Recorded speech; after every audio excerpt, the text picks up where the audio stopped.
a must-watch, 5 subtle signs she's into you, Old Stoic wisdom, Stoicism. Welcome back to my channel. Women are wet when they show these 5 secret signs. Female psychology.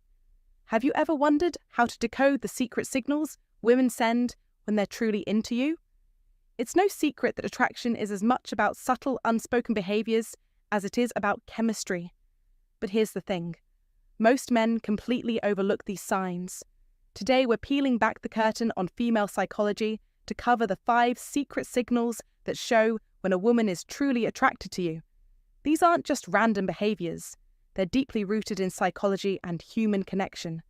Some of them are so subtle you might have noticed them before but didn't fully understand what they meant. Stick around, because by the end of this video you'll not only learn to recognize these signs but also understand the science behind them. Trust me, knowing these could change how you approach relationships forever. Why does this matter? Because understanding the signals isn't just about attraction. It's about fostering respect, building meaningful connections, understanding why women hide their arousal signs, and creating relationships based on mutual understanding. When you learn to pick up on these behaviors, you'll not only save yourself from misreading situations, but you'll also become the type of man who knows how to respond with confidence and clarity. Before we dive in, let me ask you something. Have you ever had a moment where you felt like a woman was giving you mixed signals? One minute she's leaning in, fully engaged, and the next, she seems distant?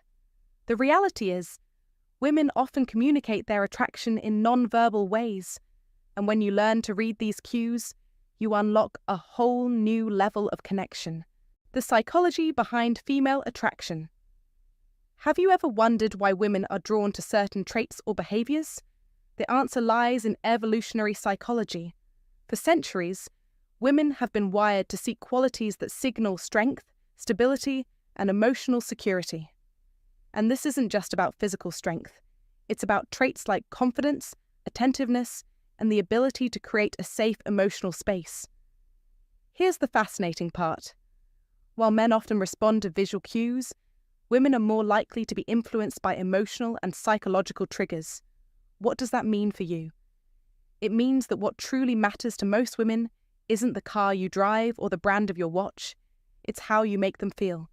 When a woman feels seen, heard, and valued, it activates a deep sense of connection that goes beyond physical attraction. But here's where things get tricky. Attraction isn't always straightforward. Women often communicate interest through subtle behaviors. Missing these cues can lead to confusion or missed opportunities. That's why understanding these signals is essential. When you can recognize the difference between genuine attraction and casual friendliness, you gain the confidence to act appropriately and avoid missteps. The key is to focus on patterns.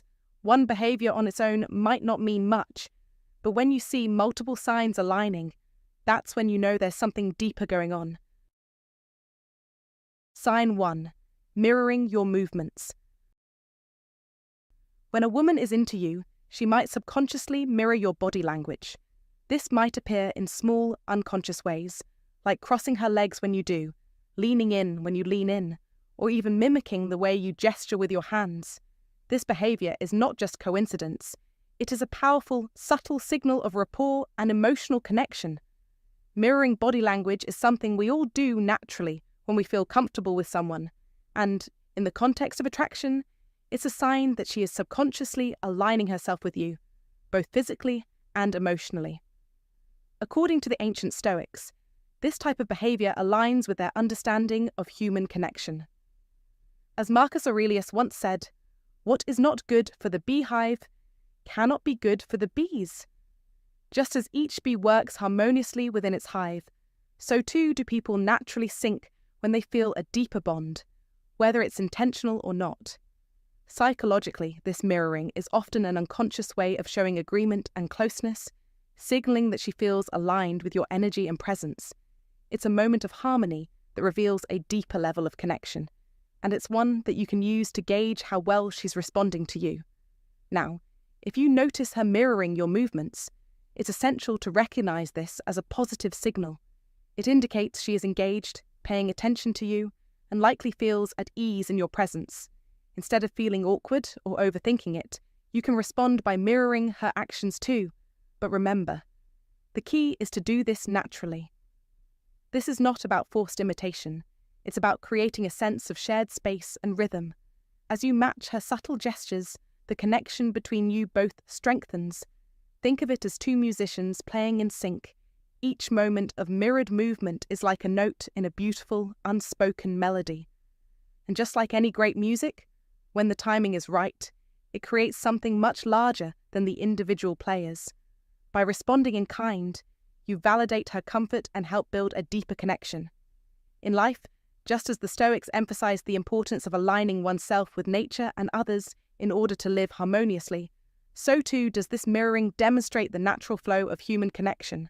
A woman's subconscious mimicking of your actions isn't just a quirk. It's a profound sign that she feels drawn to you, that she trusts the energy you share, and that she's willing to open up to you in small yet meaningful ways. In many ways, this subtle sign is more telling than words could ever be, as it speaks directly to the unspoken bond that forms when two people are truly in tune.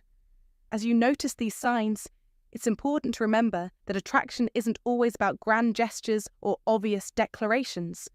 Often, it's the small, seemingly insignificant moments that speak the loudest. Her mirroring of your movements is a quiet declaration of interest and connection. So when you see these subtle signs, don't overlook them. Instead, take it as a sign to deepen your understanding of each other and as a cue to continue nurturing the connection with authenticity. Now, what do you think? Have you ever noticed a woman mirroring your movements? How did it make you feel? I'd love to hear your thoughts in the comments below. And don't forget to share your experiences with others, because just as the Stoics believed in the power of wisdom through shared experience, your story might just be the spark someone else needs to understand their own connection better. Sign 2. She's always smiling around you.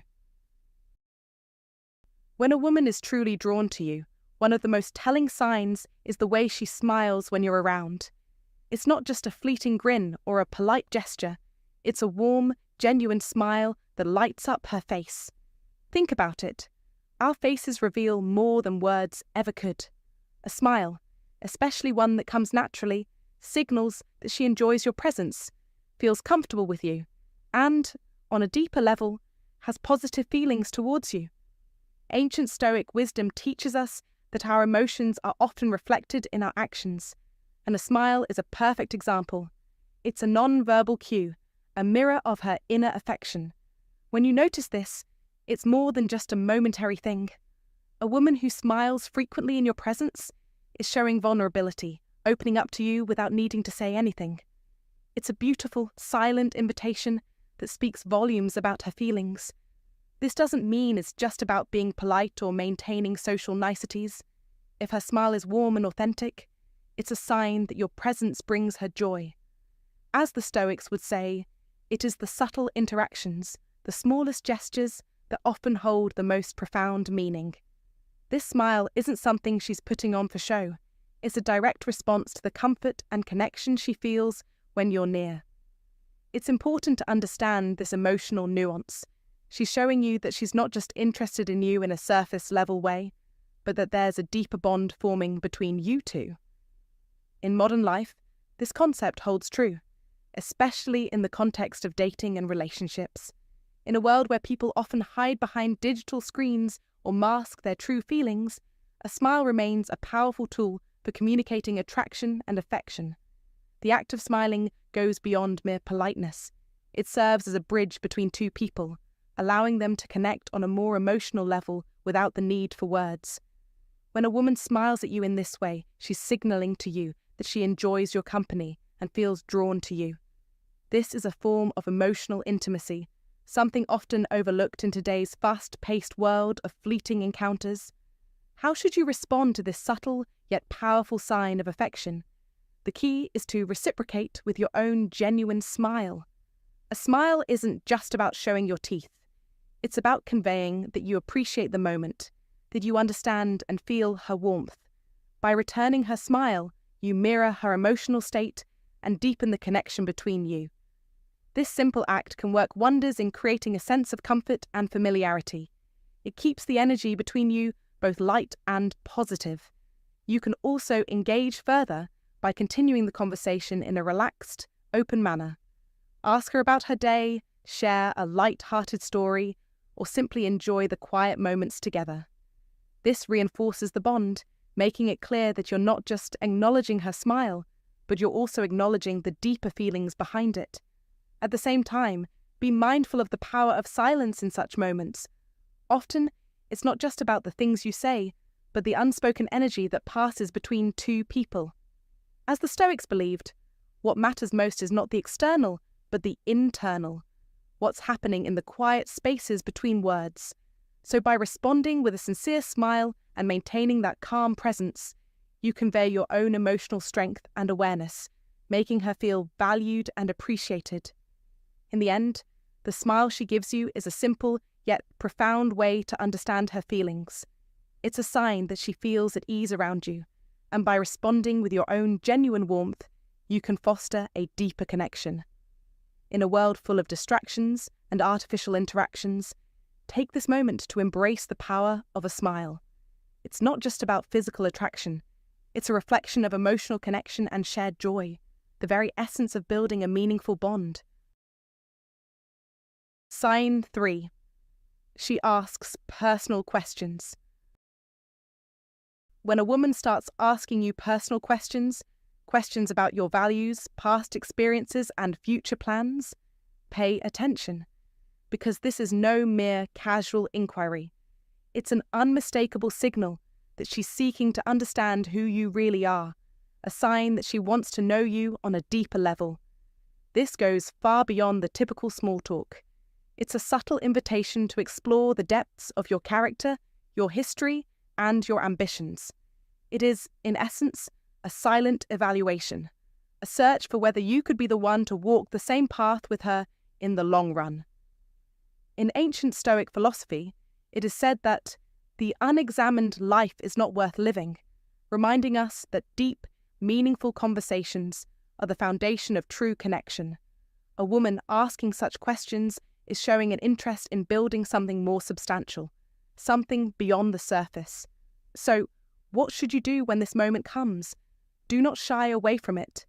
This is the time to open up and speak from the heart. Share your personal experiences, your thoughts on life, your vision for the future. But here's the key. Be real. Don't hide behind a wall of politeness or pretension. Show your true self. By allowing yourself to be vulnerable, you open the door to deeper emotional intimacy. It is vulnerability that fosters trust and connection. As the Stoics remind us, it is not the events themselves that disturb us, but our judgments about them. This means you must approach the conversation with confidence, knowing that your authenticity is your greatest strength. Be transparent. Let her see your soul, your hopes, and your fears. When you do this, you're not just answering questions, you're giving her a window into your world, inviting her to step into it. The more you open up, the more the emotional bond strengthens. Remember, this is not just about responding to her questions.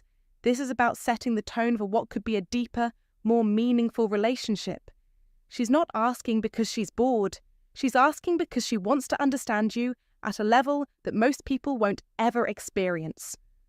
If you rise to the occasion, you'll find that your connection grows stronger, your bond more resilient. And as you engage with her, think of the Stoic principle. Do not grieve over what you have lost, but rejoice in what you have found. This moment, this conversation, might just be the key to unlocking something profound. Take it as a powerful opportunity to show who you truly are, to display the man you've worked so hard to become.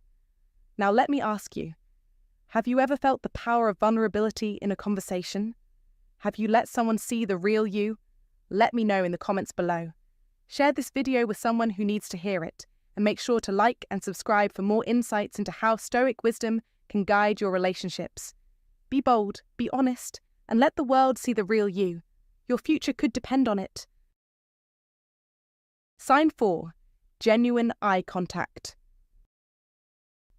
There's a reason why the saying, "the eyes are the window to the soul," has stood the test of time. It's because it holds a truth that every Stoic, every wise man throughout the ages has understood at his core. Long before a woman speaks, long before she touches your hand or lets you into her world, her eyes will tell you the truth. Her lips may be too cautious to reveal. If you're attentive, if you're present, you'll notice when her gaze lingers just a moment longer than necessary. It won't be obvious to everyone, but to the grounded man, the man who walks through life with presence and discernment, it's unmistakable. Her eye contact isn't accidental. It's deliberate but subtle. She may glance, look away, and then return again. And in that quiet second or third look, there's often something far deeper than curiosity. There's invitation, warmth, even vulnerability. She's not just looking at you, she's looking into you. And she wants to know, are you strong enough to hold that look without flinching? Psychologically speaking, eye contact triggers the same parts of the brain responsible for forming bonds, trust, and intimacy. It's not just about attraction, it's about emotional resonance. It says, I see something in you that speaks to something in me. This is especially powerful for men who have been hardened by life, those of us who've been through heartbreaks, betrayals, victories, and losses. When a woman gives you that kind of look, it reaches past your walls and touches something ancient and soft inside you. It reminds you that no matter how stoic you've trained yourself to be, you are still deeply human. And this is where real strength lies, not in the denial of emotion, but in the mastery of it. In Stoic philosophy, Marcus Aurelius once said, "Look well into thyself. There's a source of strength which will always spring up if thou wilt always look there." Eye contact is one of those rare moments where two people silently look into themselves through each other. And if you're wise enough to recognize it, it becomes a powerful gateway to connection, not lust, not conquest, but truthful presence. That's what she's testing when she holds your gaze, your capacity to be present. Are you grounded? Are you confident? Are you still enough within yourself that you won't look away out of fear or insecurity? And here's the part most men miss. When she looks at you that way, she's offering you a gift. She's saying without words, I trust you enough to be seen. That takes courage on her part. So how do you respond? You don't stare her down like a predator. You don't smirk or puff up your chest. You meet her eyes with calm strength, with soft confidence. Hold that gaze not as a challenge, but as an acknowledgement. Let your expression tell her, you're safe here. Add a relaxed, genuine smile, not forced or performative, but one that comes from a place of internal peace. That's the kind of man women are drawn to. Not loud, not needy, but solid, stoic, grounded. A man who doesn't seek attention, but naturally commands it. In real life, this may happen in the most unexpected moments. At the grocery store, at a cafe, during a meeting. You may be talking to her about something mundane when suddenly her eyes meet yours in a way that changes everything. You feel it instantly. Time slows just a little. If you're wise, you won't rush past it. You'll pause, look back with the strength of someone who has nothing to prove, and let that quiet exchange speak volumes. That moment may be the beginning of something, or it may simply be a beautiful recognition of mutual energy. Either way, you grow from it. As Epictetus once reminded us, it's not what happens to you, but how you react to it that matters. When a woman gives you the signal, your reaction reveals your level of self-mastery. Shrinking back, breaking eye contact too quickly, or overcompensating with bravado, these are signs of imbalance. But holding her gaze with quiet self-assurance, that's power. That's masculinity refined by experience. So I challenge you, brother, the next time you notice a woman holding your gaze, don't brush it off. Pay attention. Stay grounded. Receive it with presence. Reflect it with sincerity, and respond with courage. The way you handle eye contact tells her everything she needs to know about the man you are and the man you're becoming. In a world full of noise, distraction, and shallow attraction, genuine eye contact is sacred. Learn to value it. learn to speak through it. And now, I'd love to hear your stories. Have you ever had a moment where eye contact said everything? When a look changed how you felt about someone, or revealed how she felt about you? Drop your experience in the comments below, and let's build a space of wisdom, brotherhood, and real understanding. You never know, your story might help another man recognize the truth in his own. Sign 5. Prioritizing time with you. When a woman is truly interested in you, one of the most significant and subtle ways she shows it is by prioritizing time with you, regardless of how busy her life may be.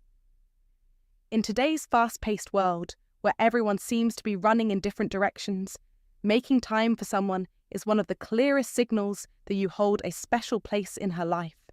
It's not always about grand gestures or elaborate dates. Sometimes it's the simple, everyday actions, like a coffee date after a busy workday, last-minute weekend plans, or even a quick chat during her lunch break that reveal her interest. These moments might seem small on the surface, but they carry a powerful message. They tell you that she's consciously carving out space for you in her life, which is an indicator of her genuine feelings.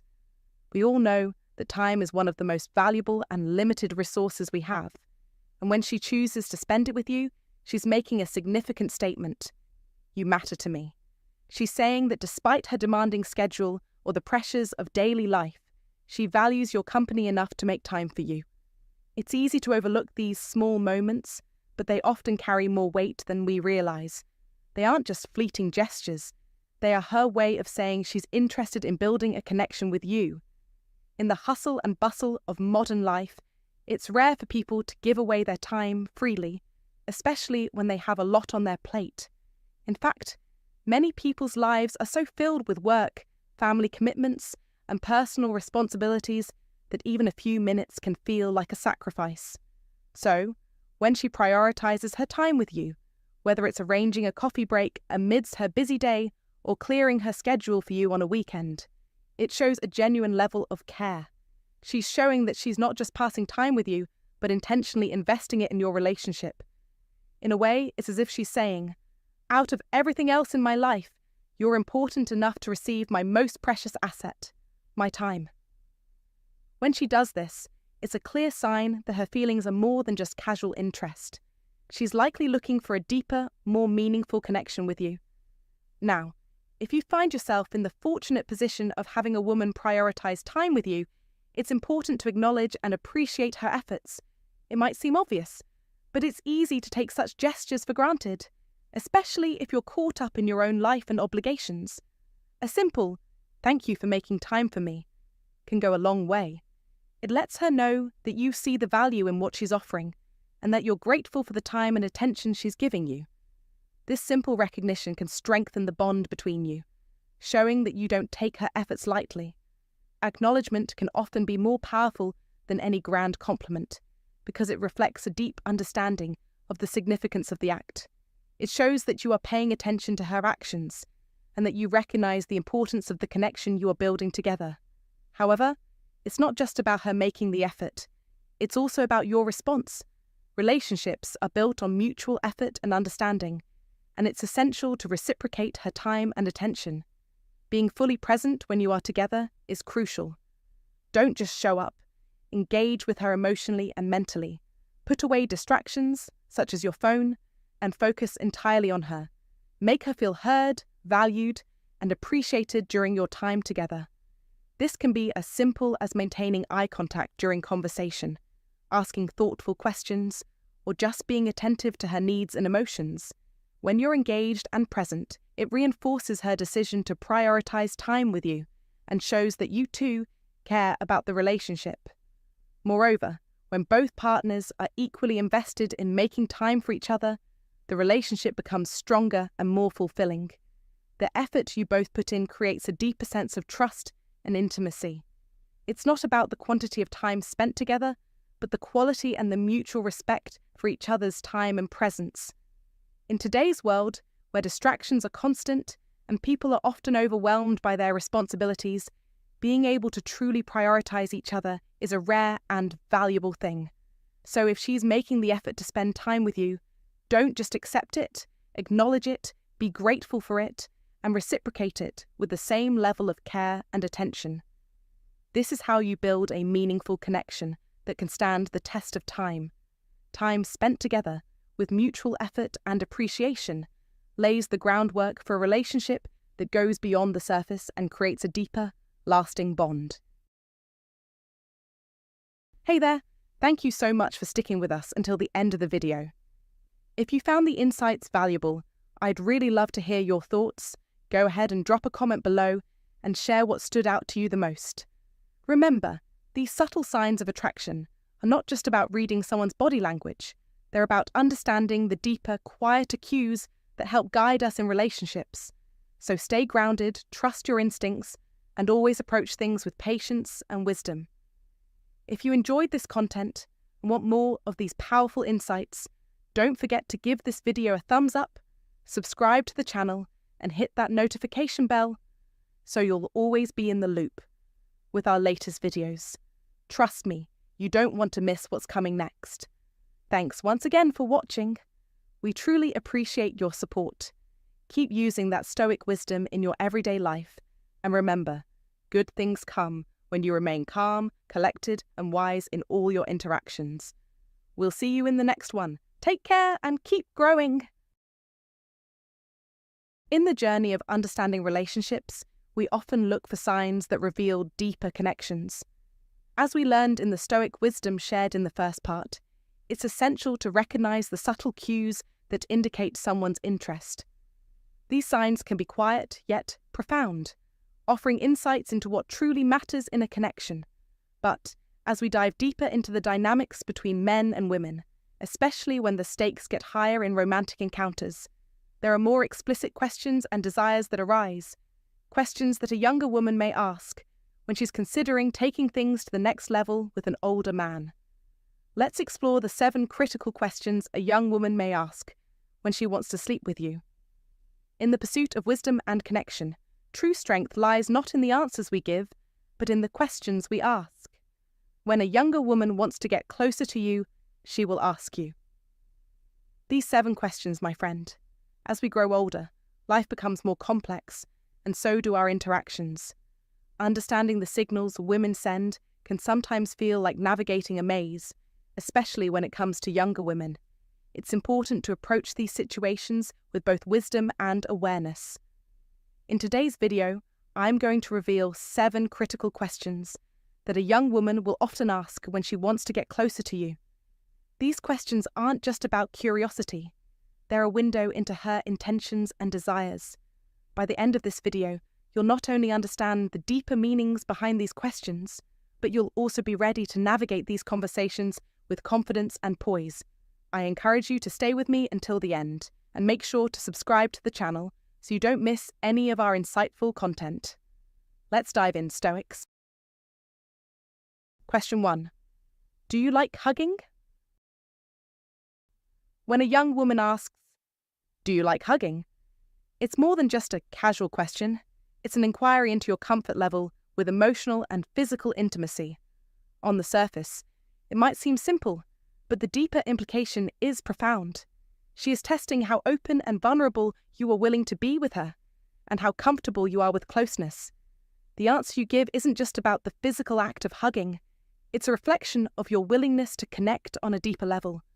A simple yes could signify that you are open to affection, signaling that you are receptive to forming a genuine bond. This isn't just about the literal hug. It's about your emotional openness, your ability to create a safe and intimate space where both of you can share personal moments. In essence, when she asks this, she is inviting you to demonstrate your readiness for closeness and connection. It's a subtle yet powerful invitation to go beyond surface-level interactions and explore a deeper, more meaningful relationship. By responding affirmatively, you show her that you're open to intimacy, both physically and emotionally, and that you're not afraid to let your guard down. The choice ultimately is yours. Will you be the man who embraces this closeness, or will you distance yourself from a moment of connection? In life, the ability to connect deeply with others is one of the greatest forms of wealth. As Epictetus wisely said, Wealth consists not in having great possessions, but in having few wants. The wealth you possess is not measured by material things, but by your capacity to build meaningful relationships and share affection. Don't shy away from opportunities for intimacy. They are moments for growth and personal development. A king never pleads for his queen to stay. Instead, he stands firm in his own integrity, secure in his ability to make choices that align with his values. Similarly, when a woman asks if you like hugging, know that this is your chance to demonstrate that you're not afraid to embrace affection and vulnerability. You've already won when you respond with openness and sincerity, and this moment becomes an opportunity to deepen the bond between you. Take this as a reminder to live fully in the present, to embrace affection without hesitation, and to connect authentically. Sharing moments of intimacy strengthens your relationships and enriches your life with deeper wisdom and fulfillment. Don't let fear or hesitation rob you of the chance to truly connect with others. Share your thoughts with us in the comments below. How do you feel about physical closeness in relationships? And how does it impact your ability to connect with others? Your experiences and insights are invaluable. Question 2. Do you live alone? When a young woman asks, "Do you live alone?" it's not simply a casual question about your living situation. It's a strategic inquiry that reveals much about her curiosity and potential interest in pursuing a more intimate connection. At first glance, it may seem harmless, but beneath the surface, she's subtly assessing the opportunity to spend time with you in a private, unguarded setting. This question is often driven by her desire to gauge how easily she could create a space for closeness, possibly even leading to a deeper bond or more personal encounters. Her curiosity is not just about where you live, but about whether your environment can accommodate her intentions. In this moment, you are presented with an opportunity not only to answer her question, but also to demonstrate your self-awareness, composure, and emotional control. The way you respond can shape the direction of the conversation, offering a chance to assess her motives and understand her underlying desires. As you navigate this moment, remember the power of calmness and confidence, much like the Stoic philosophy that encourages us to remain unshaken in the face of external circumstances. Your response should be smooth, measured, and composed, reflecting the strength of your emotional stability. The art of Stoicism teaches us to control our reactions and remain composed regardless of external stimuli.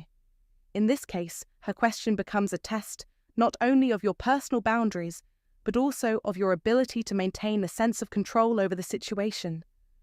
A response that shows ease, as if her question were nothing more than a passing curiosity, signals your maturity and mastery over your emotions. By responding in this manner, you create an environment where she feels safe and at ease, setting the stage for a natural and organic conversation that allows for greater connection. Your emotional steadiness becomes the anchor in the conversation, and it subtly guides the interaction towards a deeper level of engagement. There's no need to rush or appear eager. Instead, take your time to respond thoughtfully, letting her sense your emotional equilibrium and the strength that comes from a firm inner foundation. As you handle the situation with grace and composure, you're not just managing the question itself, but you're using the moment to subtly guide the dynamic between you both. The key here is to remain present and poised, allowing the conversation to flow freely without feeling pressured. In today's world, where many interactions can feel rushed or superficial, maintaining this level of emotional awareness is crucial. You're not only answering her question, but you're demonstrating to her your capacity to remain grounded, thoughtful, and confident in your interactions.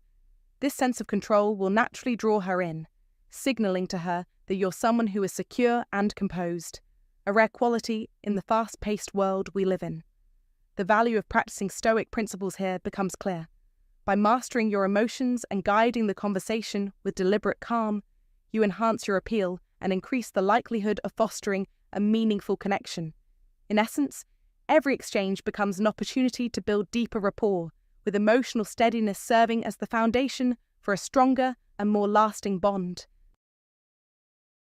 Question 3. How many people have you been with? When a young woman asks, "How many people have you been with?" don't take this question lightly. It might seem casual, even ordinary, when two people are getting to know each other. But trust me, there's more beneath the surface. This question is often a window into her perception of your emotional maturity, your past experiences, and, most importantly, your comfort with intimacy. She isn't just asking for a number. She's seeking to understand your history with women, your openness, and your ability to form a deep connection. In a world where real connections are rare and fleeting, this inquiry could reveal whether you're someone she could potentially build a meaningful relationship with.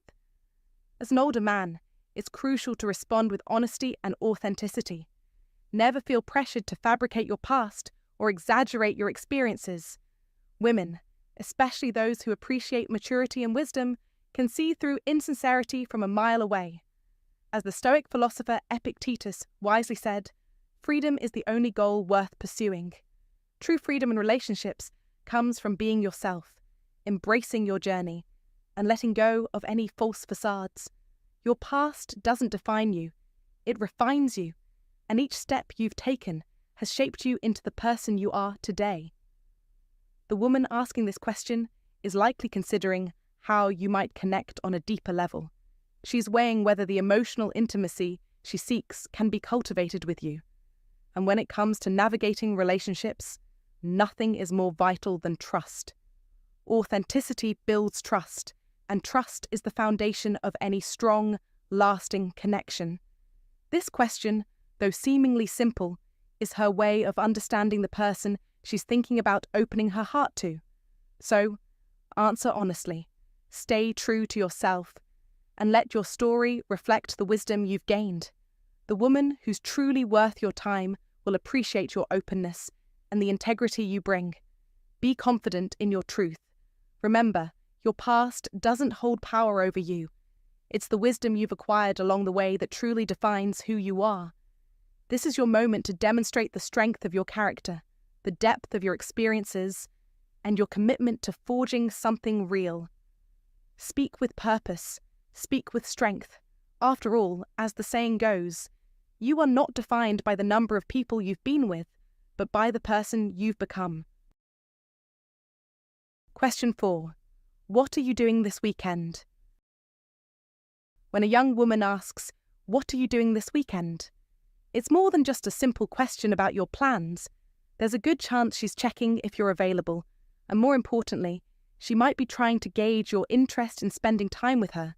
This question is often a subtle way of exploring whether you're someone she can connect with on a deeper level, beyond casual encounters. It's a way of testing the waters to see if you're open to the idea of spending quality time together in a more private or intimate setting. Her inquiry might not be as straightforward as asking you to hang out, but it's still a clear indication that she wants to see if you're receptive to her company. Now, how you respond to this question can say a lot about how you're perceived and how the interaction develops. Instead of giving a flat or uninterested answer, take the opportunity to show that you're engaging and willing to be flexible. For example, you could respond with something like, "I don't have much planned yet. Do you have something in mind?" This answer is perfect because it keeps the conversation open while showing that you're interested in hearing what she has to say without coming off as too eager or nonchalant. It creates an opening for her to reveal what she's truly thinking and could lead her to share more about her intentions. This response isn't just about being polite, it's also about making sure you leave the door open for her to express what she really wants.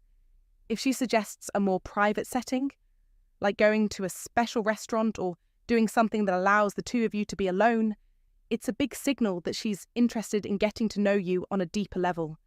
It may not be an overt or direct declaration of her feelings, but it's a clear hint that she's attracted to you and wants to take the next step in your relationship. The fact that she's making an effort to suggest something personal, away from the usual group or public spaces, means she values your company and is looking for a more intimate connection. This moment isn't just about her interest in you. It's about your ability to read between the lines and respond accordingly. It's a subtle dance, where your responses and actions will guide the flow of the interaction. The key is not to rush the moment, but to keep it natural and open. The famous philosopher Carl Jung once said, "The privilege of a lifetime is to become who you truly are." In these moments, it's important to remain authentic and true to yourself. By doing so, you'll not only show her that you're comfortable in your own skin, but you'll also set the tone for a relationship based on mutual respect and understanding. When you respond thoughtfully, you also create an opportunity for her to be more open and transparent about what she's hoping for. Perhaps she's looking for a deeper connection, or maybe she's just testing the waters to see if you're someone she can trust. Regardless, by engaging her in a thoughtful, open manner, you'll make it clear that you're someone who respects her desires and is genuinely interested in where this interaction might lead. The key takeaway here is that when she asks you what you're doing this weekend, it's not just about filling her in on your schedule, it's about creating a space for genuine conversation and allowing her to open up in a way that feels natural, respond with thoughtfulness and curiosity, and watch how she responds in kind. As the famous author Maya Angelou wisely stated, "We all should know that diversity makes for a rich tapestry, and we must understand that all the threads of the tapestry are equal in value no matter their colour." In the context of relationships, every moment of interaction, no matter how small, holds significant meaning. It's how you handle these moments that will determine the future direction of your connection. Question 5. What kind of movies do you like? When a young woman asks you about the type of movies you enjoy, it may seem like a simple, innocent question, but don't be deceived. It carries significant meaning, especially if she's looking for more than just casual conversation. In fact, this question could be a subtle indicator that she's testing the waters, trying to gauge your personality and see if there's potential for a deeper connection. A movie night, in her eyes, isn't just about the film itself. It's a carefully chosen opportunity to create an intimate atmosphere. This seemingly harmless inquiry is actually an opening for a conversation that can shift from the mundane into something far more flirtatious. If you answer with something romantic or passionate, you set the tone for the conversation to evolve into something more meaningful. And if she takes the initiative to suggest actually watching a movie together, it's a clear sign that she's interested in spending more time with you, ideally in a relaxed and private setting where the mood can naturally become more intimate. Pay attention to the type of movie she suggests, as it can reveal a great deal about her intentions. For example, if she leans toward romantic comedies, it could be her way of signalling that she's in the mood for something light-hearted and emotionally connected, a chance to bond over shared laughter and tender moments. On the other hand, if she proposes watching a drama, it may be her way of setting the stage for a deeper, more emotionally charged conversation. She's looking for an opportunity to connect on a more vulnerable level, and this choice of genre is a hint at her desire to explore something more meaningful. It's crucial to understand that she's testing the waters, trying to gauge the energy between you two, but ultimately, you hold the power in this interaction. In the world of relationships, just like in life, confidence is key, and a wise man knows that he doesn't beg for affection or attention. He earns it by showing strength and emotional stability. A king never pleads with a queen to stay, and the same principle applies to you in this situation. Recognize that her question isn't just a passing curiosity, but rather a signal that she's looking for a deeper connection, and how you handle it will determine how the relationship progresses. The best course of action is to remain grounded, assertive, and composed. In this moment, you have the power to influence the course of the encounter. If you play your cards right, you'll open the door for something much more than just a casual movie night. It could become the beginning of a meaningful and intimate connection. In these moments, remember that you don't have to overthink or rush the situation. Just like the Stoics teach us, mastering your emotions and maintaining control of your thoughts will always give you an advantage. By staying calm and focused, you can keep the upper hand, ensuring that you shape the interaction according to your desires and values. This is your opportunity to demonstrate mastery over yourself. The key to success lies in keeping your composure, whether you're conversing with her or making decisions about the direction you want things to go. If you're serious about mastering these dynamics, dive into Stoicism and understand the power that comes from mastering your mind and emotions. As the Stoics would advise, take time to reflect on your actions, stay true to your principles, and approach every situation with strength and purpose. It's a mindset that will serve you well in any relationship, helping you navigate complex interactions with confidence and wisdom. Stay grounded, stay focused, and remember, in the game of relationships, when you control your mind, you control your destiny. Question 6. How far is the restaurant from your place? When a young woman asks, "How far is the restaurant from your place?" don't be quick to dismiss it as just a simple question about distance. It is far more revealing than it might seem at first glance. This question is not solely about the miles or minutes it takes to get there. Instead, it reflects something deeper, a subtle indication of her thoughts and intentions. The distance between your place and the restaurant is symbolic. She may not just be asking to understand how long the trip will take. She might be measuring the distance to a possible next step. Is she contemplating the chance for the evening to move in a more intimate direction? Is she wondering if there will be an opportunity for a private, more personal connection later on? The way she asks this question, and the context surrounding it, gives you vital insight into her comfort level, her trust in you, and how she envisions the rest of the evening unfolding. This moment represents a crucial test in the delicate dance of relationships, where the line between attraction, boundaries, and mutual respect is drawn. It's one of those instances where you must be both assertive and considerate, recognizing that your response will not only affect the current interaction, but also the potential future of the relationship.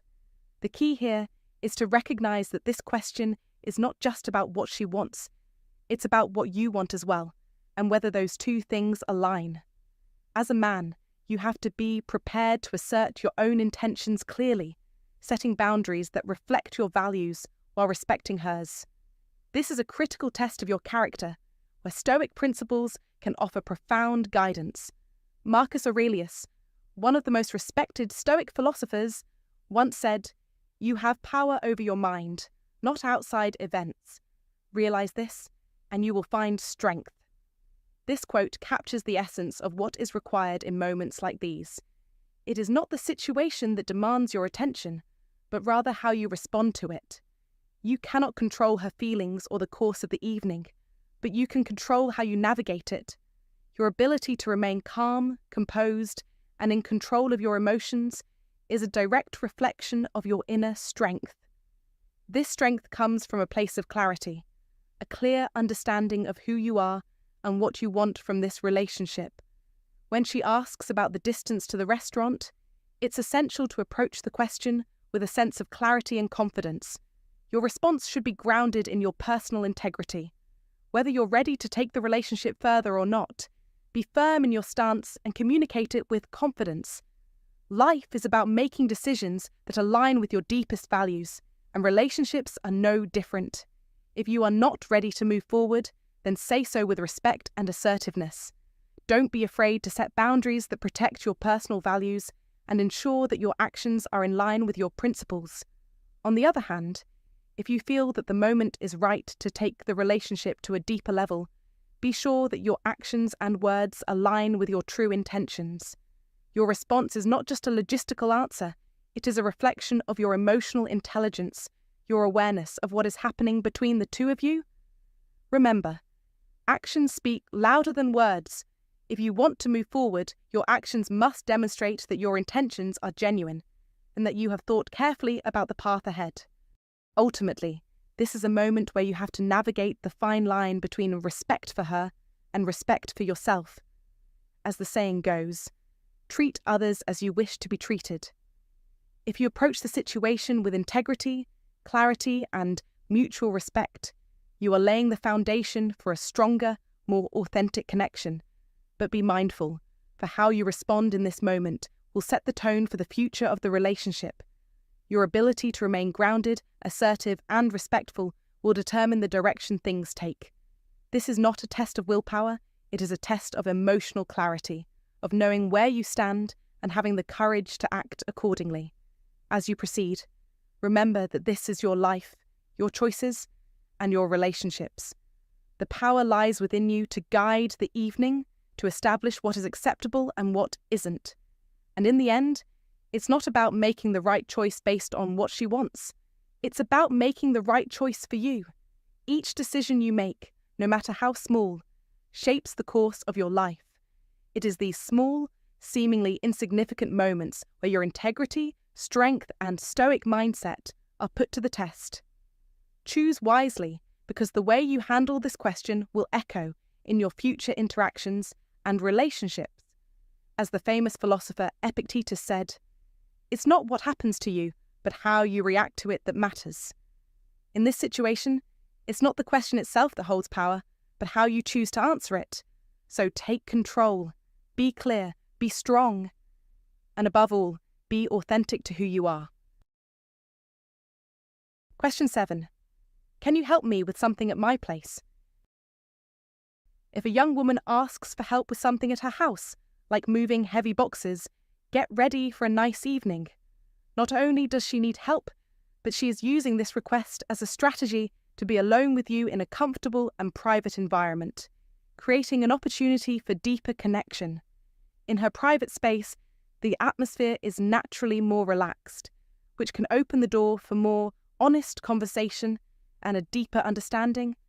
Once you've helped her with the task, the opportunity to suggest spending more time together, perhaps by watching a movie or grabbing drinks, becomes a natural next step. This type of setting encourages a smoother transition to a more intimate connection, and the time spent alone together increases the chances of a more meaningful relationship. When responding, use your own stoic mindset to remain calm, steady, and confident, such as saying, "Sure, I'd be happy to help. Plus, it's a good excuse for us to spend more time together. How about we celebrate with a movie or some drinks?" By embracing these moments with the practical stoicism for daily life, you allow yourself to navigate relationships with an iron mind and clear intentions. The more time you share in her space, the more opportunities you have to nurture closeness. So be wise and use these situations to your advantage, helping your relationship grow while remaining true to your stoic principles. What do you think? Share your thoughts in the comments below. I hope you enjoyed this video and found it helpful. If you're an older man navigating relationships with younger women, it's essential to remember that these questions aren't just about the physical. They reveal deeper layers of attraction, intentions, and desires. It's crucial to approach these situations with wisdom, grounded in the stoic values of patience, self-control, and emotional resilience. As an older man, you possess experience and maturity that should be used to guide your actions. Whether it's in love, relationships, or any interaction, take the time to really understand the dynamics at play. You are not only responsible for your actions, but also for leading with respect, integrity, and clarity. Don't let fleeting desires cloud your judgment. In your relationships, always keep in mind that true connection goes beyond the surface. A genuine relationship, whether romantic or otherwise, requires more than just attraction. It demands trust, understanding, and a willingness to grow together.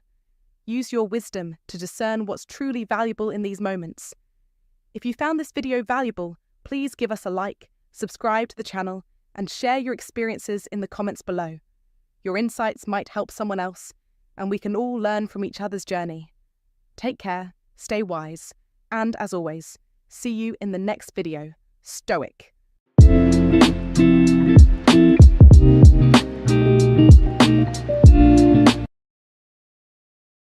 9 signs of a low-value woman. Protect yourself. Old Stoic wisdom. Love is composed of a single soul inhabiting 2 bodies. Aristotle. Not all women are worthy of your time, attention, or commitment. Some will uplift you, supporting your growth and success, while others will quietly drain your energy, subtly diminishing your sense of self-worth, all behind a warm smile. The most insidious type doesn't come with warning signs.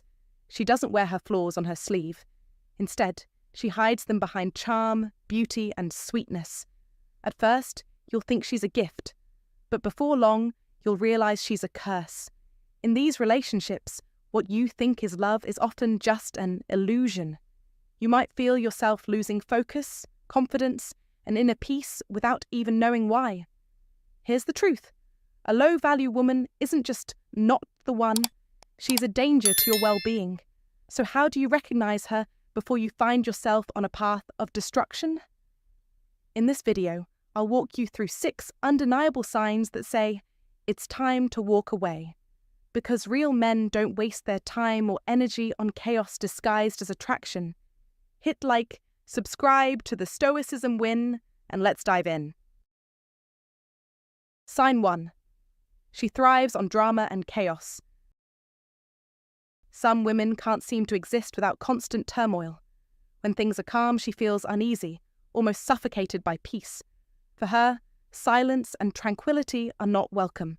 They feel hollow, unfulfilling. If there is no tension, she'll manufacture it, starting conflicts over trivial matters or twisting your words to make you seem guilty of things you never even considered. She might withdraw without warning, not out of hurt, but because she craves the reaction that comes with it. Your chase, your attempt to regain her favour. The most troubling part? She enjoys it. This is not about passion or excitement. It's about creating instability to feed her need for drama. You've likely heard her say things like, I just like a little drama, it keeps things interesting. Or, if there's no fire, everything is boring. She might even call out, nice guys are just too easy. But let's be clear, this isn't passion. It's dysfunction. A high-value woman seeks peace over turbulence, clarity over confusion, and genuine connection over manipulation or control. A woman addicted to chaos, however, thrives in the emotional fog. She wants you unsteady, always questioning your actions, doubting your intentions. You'll start to feel like you're walking on eggshells, carefully choosing your words, second-guessing every move, all to avoid triggering an outburst or making her angry. This isn't love, it's survival. You're constantly adjusting to keep the peace, but at the cost of your own emotional well-being. The truth is, you don't need to be part of her chaotic world. You can choose to step away, to remove yourself from the constant emotional roller coaster. When you do, one of 2 things will happen. She will either panic and come after you, or she'll retreat and find someone else to blame for her problems. But in the end, you win because peace is not something you should constantly fight for. It's something you create by carefully selecting who you allow into your life. Peace should not be a battleground. It's a sanctuary, and it's your right to protect it. Remember what Marcus Aurelius, the great Stoic philosopher, once said, the happiness of your life depends upon the quality of your thoughts. So by surrounding yourself with high-value people who bring calm, you elevate your life. Sign 2. She's addicted to validation. A woman who craves constant validation will always leave you feeling like you're not enough, no matter how much love, praise, or support you offer her. The reality is, she doesn't need your love. What she seeks is applause, the recognition of others. This need for approval isn't always verbalized, it's seen in what she does. Social media becomes her stage, and every post she makes, every photo she shares, and every caption she writes is carefully calculated to provoke curiosity, spark admiration, and attract compliments. It's not about sharing her life, it's about seeking attention, about positioning herself as the center of the spotlight. She'll justify it by saying things like, it's just a picture. Why do you care?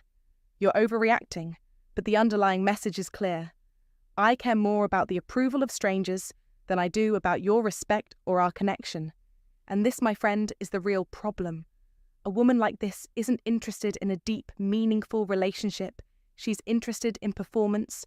One foot is in your world, and the other is still fishing for likes, hearts, and the constant approval of anyone watching. She is constantly putting on a show, seeking validation from anyone with an internet connection. When you point this out, she'll deflect and make it about you, blaming you for being too jealous or too insecure. But no, brother, you're not insecure. You're just paying attention. You're recognizing what's truly happening. You're not the one who's blind to the truth. She is. A high-value woman, the kind of woman you should be investing your time and energy in, doesn't need the validation of the world. She doesn't seek the praise of strangers to feel good about herself. She is secure in her own skin. A woman of high character doesn't measure her worth in likes, comments, or online reactions. She measures it in the strength of her values, her integrity, and the respect she earns from the people who matter most, the people who are close to her. The approval she seeks is not from a distant, faceless audience, but from the man she values and respects. She doesn't need the attention of 1,000 followers to feel validated. She needs the respect and admiration of the man who knows her best. In short, her worth is defined by her inner strength, her character, and the quality of her relationships, not by the fleeting, empty praise of the digital world. Here's the brutal truth. If she is constantly seeking validation from strangers, she will never truly value what's real, including you. The more she seeks external approval, the more she distances herself from genuine connection, from what matters in a true relationship. And the longer you stay with her, the more invisible you'll feel. You'll be trapped in her orbit, competing not just for her time and affection, but for her attention. Not just against you, but against every like, every comment, and every notification. And let's face it, how can you ever compete with that? As the Stoic philosopher Marcus Aurelius wisely said, "The opinion of others is the opinion of others. It is not for you to measure your worth by their eyes." Let that sink in. Your value is not defined by what other people think of you. It's not defined by how many hearts she gets on her posts or how many followers she has. Recognizing this pattern is the first step. If she's always looking for approval from everyone else, she will never fully appreciate what's right in front of her. And if you continue to let her live in this cycle, you'll only get frustrated, hurt, and lose sight of your own value. You'll start to feel like you're just one more follower in her online world, another person she needs to impress, but you are more than that. You deserve more than that. Your connection should be based on respect, trust, and shared values, not on the transient and shallow admiration of people who barely know her. So, here's what you need to do. Recognize the signs, break free from the cycle, and take control of your own value. Do not let yourself be another player in her search for attention. Do not let her distractions diminish your own worth. It's time to demand more. Time to stop settling for being a backdrop to her online performance. A high-value man doesn't put up with a woman who values external validation over real connection.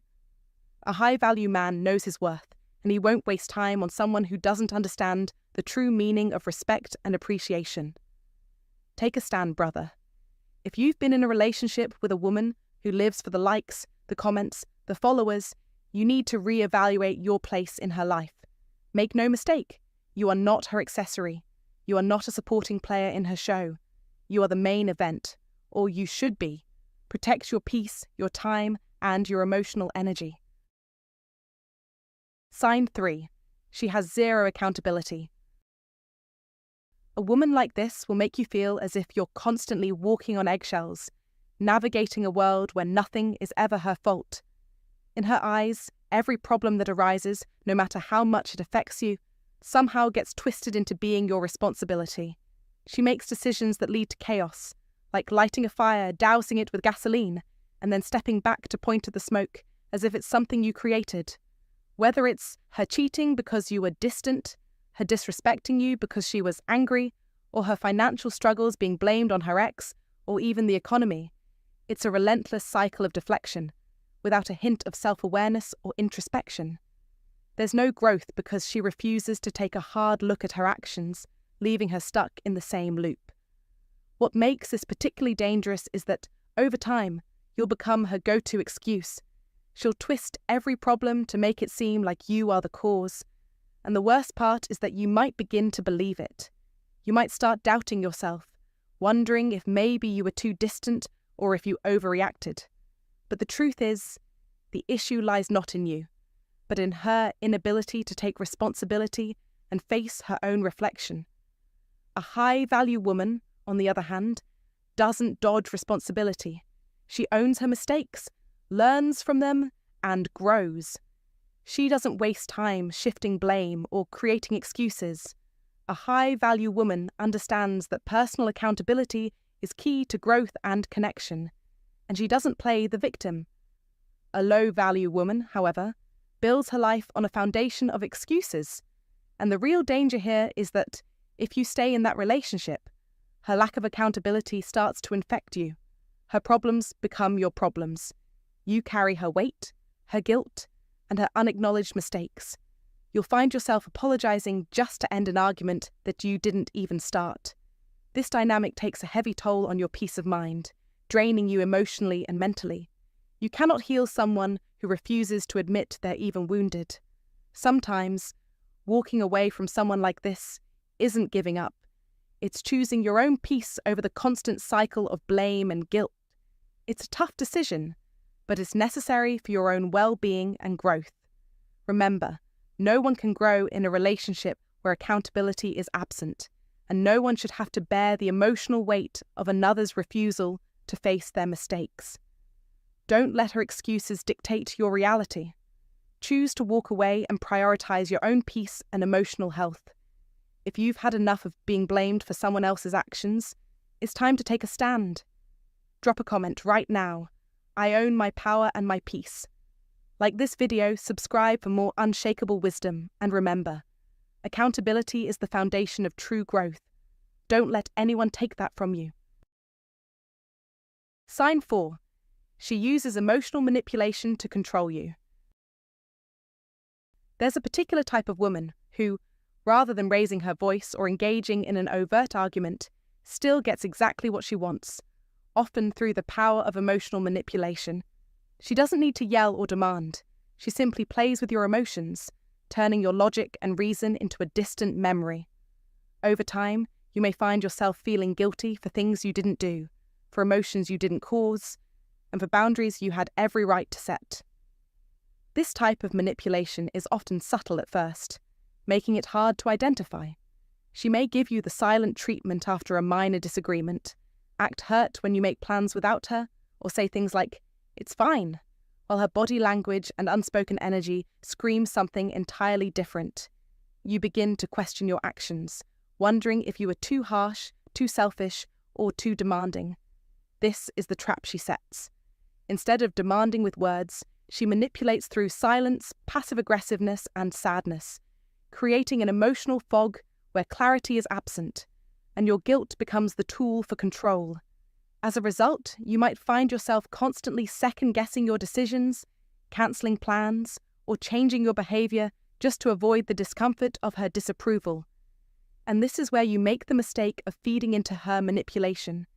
Each time you give in, you reinforce her control over you. You send the message that guilt works as a tool to get what she wants without having to ask directly. Over time, you'll realise that this is not love. It's not a partnership. It's a manipulation disguised as affection.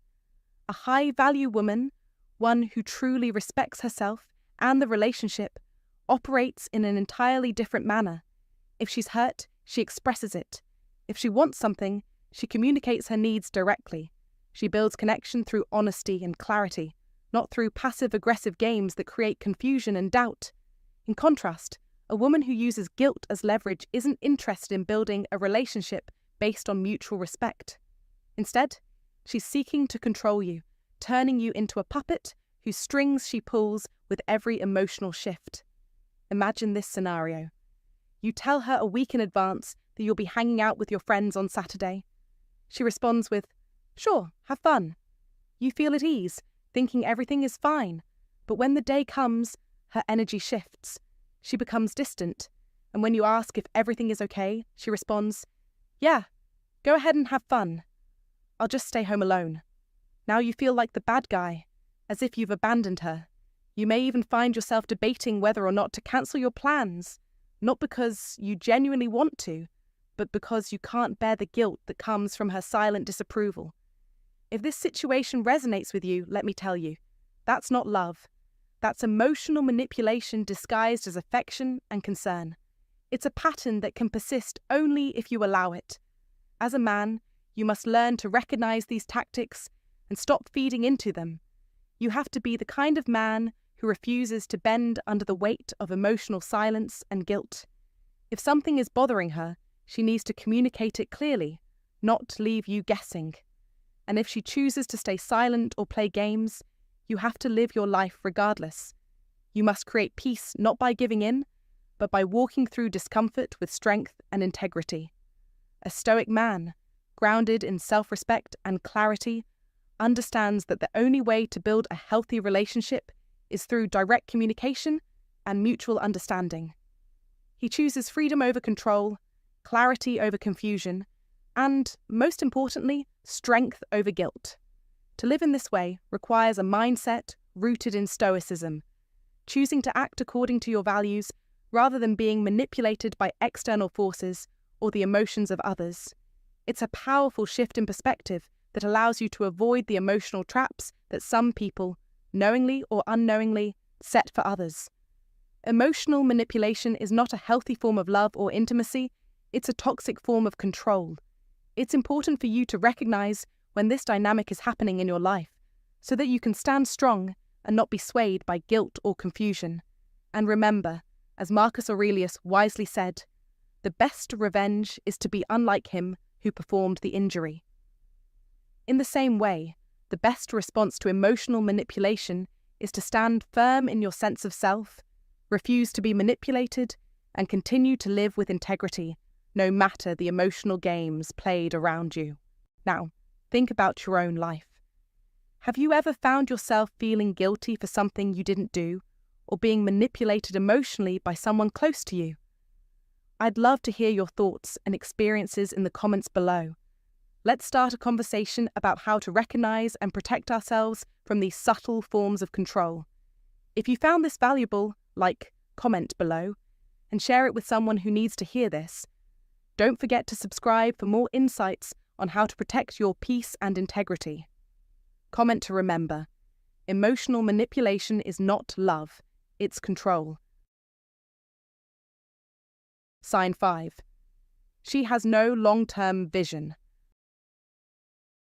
A high-value woman operates with purpose, planning for decades ahead. Her future is something she shapes, nurtures, and builds. She invests in her personal growth, her financial health, and the man who can walk alongside her toward mutual goals. She doesn't leave things to chance. She strategizes, evaluates, and takes steps today for the life she wants tomorrow.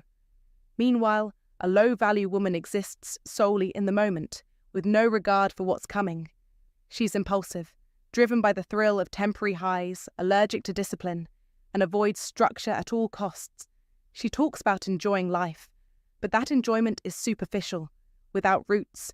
Her sense of fulfillment is always external, always temporary, never grounded in anything solid. It shows up in the details. She never has a budget, but somehow she's always spending money she doesn't have. She drifts from job to job, yet her career never goes anywhere. When asked about her future, she shrugs and says, "I just go with the flow." But the flow never takes her anywhere significant. She's a victim of life circumstances, constantly blaming external forces. My boss is toxic. My ex ruined everything. The system's rigged. But when she looks in the mirror, the real problem is never there. She'll complain about her lack of progress, but will never take ownership of the choices that got her there. Now, here's where it gets critical for you. If she can't lead herself, if she can't steer her own life, she won't be able to build anything with you. You'll become her plan B, her backup, the financial cushion for the storm she's creating. At first, her lack of planning might seem refreshing. She's spontaneous, adventurous, always ready for a new experience. Late-night clubs, last-minute trips, a weekend getaway on a whim. And yes, it feels like freedom at first. But dig deeper, and you'll discover she's drowning in debt, constantly lamenting her financial struggles while mocking the very idea of saving. She laughs at responsibility. Why worry? You only live once, she says. But here's the truth. Living once is exactly why you should live wisely. Without structure, without foresight, her life is chaos, and you're caught in the middle of it. She has no clear direction and will never be the one to help you create yours. In fact, she'll slow you down, pull you into her uncertainty, question your vision, or worse, lean on you for the stability she refuses to create for herself. Relationships need more than just love. They need alignment, shared purpose, and a commitment to the long term. Without these, love crumbles the second life throws a challenge your way. Here's the bitter truth.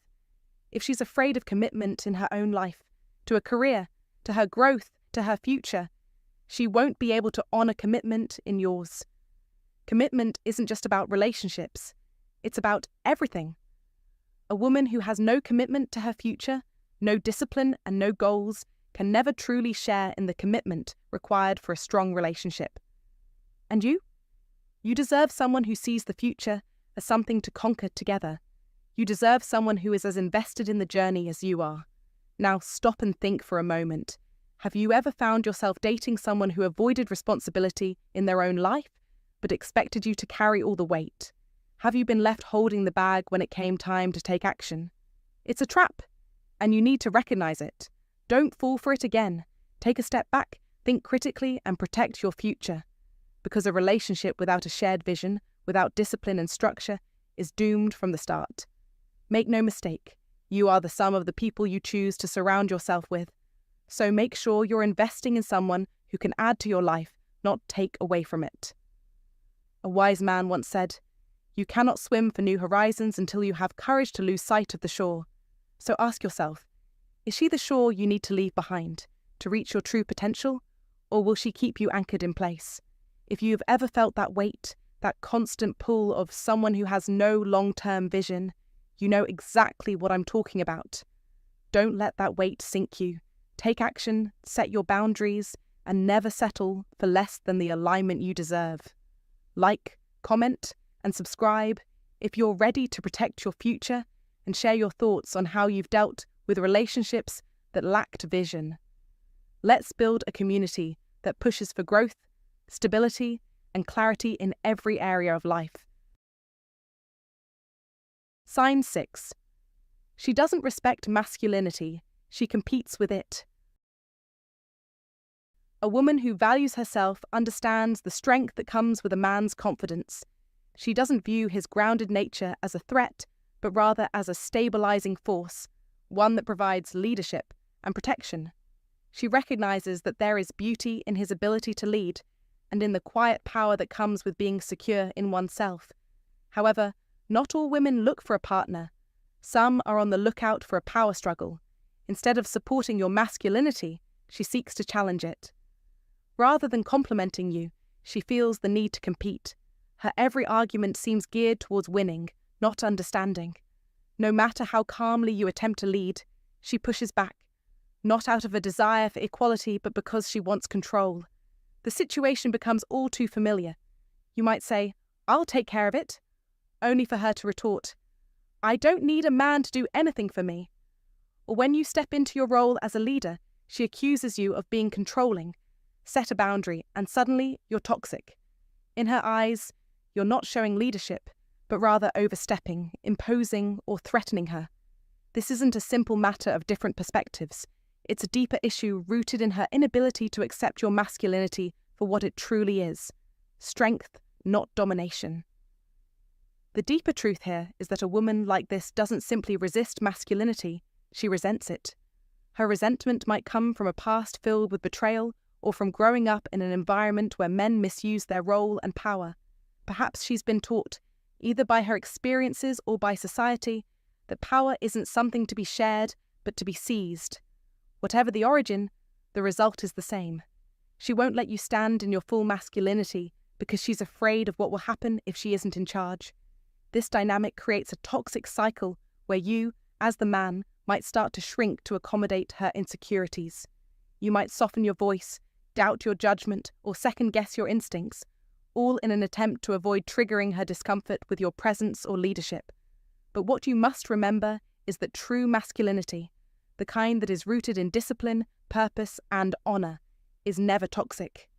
It brings order to chaos, direction to emotion, and safety to uncertainty. The problem isn't your masculinity, it's the misplaced insecurity of the woman who feels threatened by it. You weren't made to apologize for being a man. In fact, your strength is meant to lead with honor, to create a solid foundation in any relationship, and to offer guidance when necessary. The woman meant for you, the one who values and respects you, won't see your leadership as a threat. She'll trust in it, support it, and find peace in your grounded nature. Because a real relationship, one that thrives and grows, isn't about a constant tug of war over control. It's about two people pulling in the same direction, each supporting the other in their own way. If you find yourself constantly feeling like you're in a silent battle, with your presence being seen as a problem rather than a source of strength, it's time to reassess the situation. You don't need a rival, you need a partner, someone who complements you, who values you for who you are, and who doesn't view your masculinity as something to fight against. If you're shrinking to fit into someone else's version of a relationship, then you're compromising who you are. Real relationships aren't built on compromising your identity for peace. They are built on mutual respect and understanding. In modern life, it's all too easy to fall into these traps. We live in an age where power dynamics are constantly at play, and the idea of equality can sometimes be confused with the need to overpower one another. A healthy relationship, however, isn't about who's in charge or who holds the most power. It's about shared responsibility, understanding, and respect for the unique strengths each person brings to the table. In today's world, where so much is expected of both men and women in terms of emotional intelligence, career success, and personal growth, it's easy to forget that the best partnerships are those where both individuals can stand confidently in who they are without fear of being diminished by the other.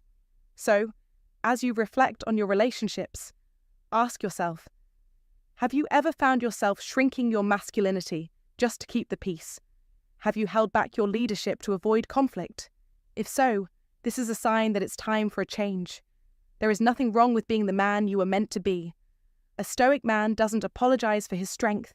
He uses it to build, to guide, and to create a path for both him and his partner to walk together. It's not about dominating. It's about leading with honor. The woman meant for you will recognize this and will stand beside you, not against you, in the journey of life. If this message resonates with you, like and subscribe to the Stoic Spirit for more insights on navigating life with purpose and strength. And think about it. Have you ever felt like you had to shrink your masculinity just to keep someone comfortable? What did that experience teach you about the dynamics in your relationships? If this message spoke to your heart today, leave a comment about faith. I'm a high-value man. Sign 7. She prioritizes short-term gratification over long-term growth. A woman who constantly seeks instant pleasure without taking into account the long-term consequences often signals a lack of vision for her future.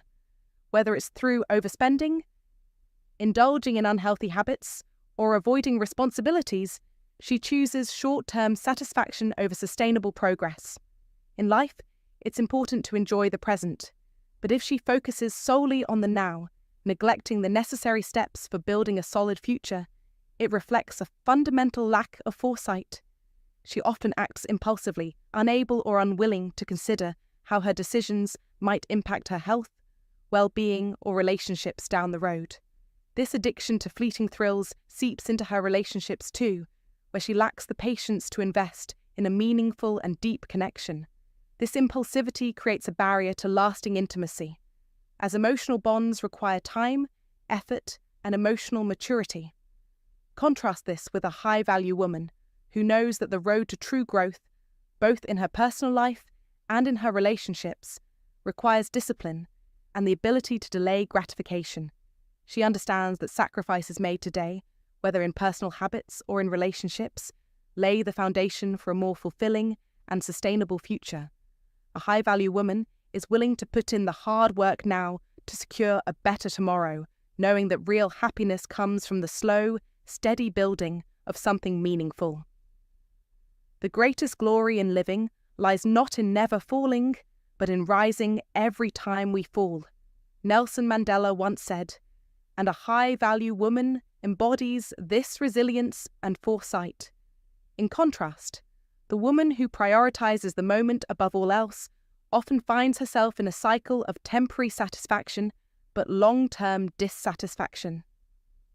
While there's nothing wrong with enjoying life's pleasures, real growth comes from understanding that true rewards are earned, not handed over in the form of instant gratification.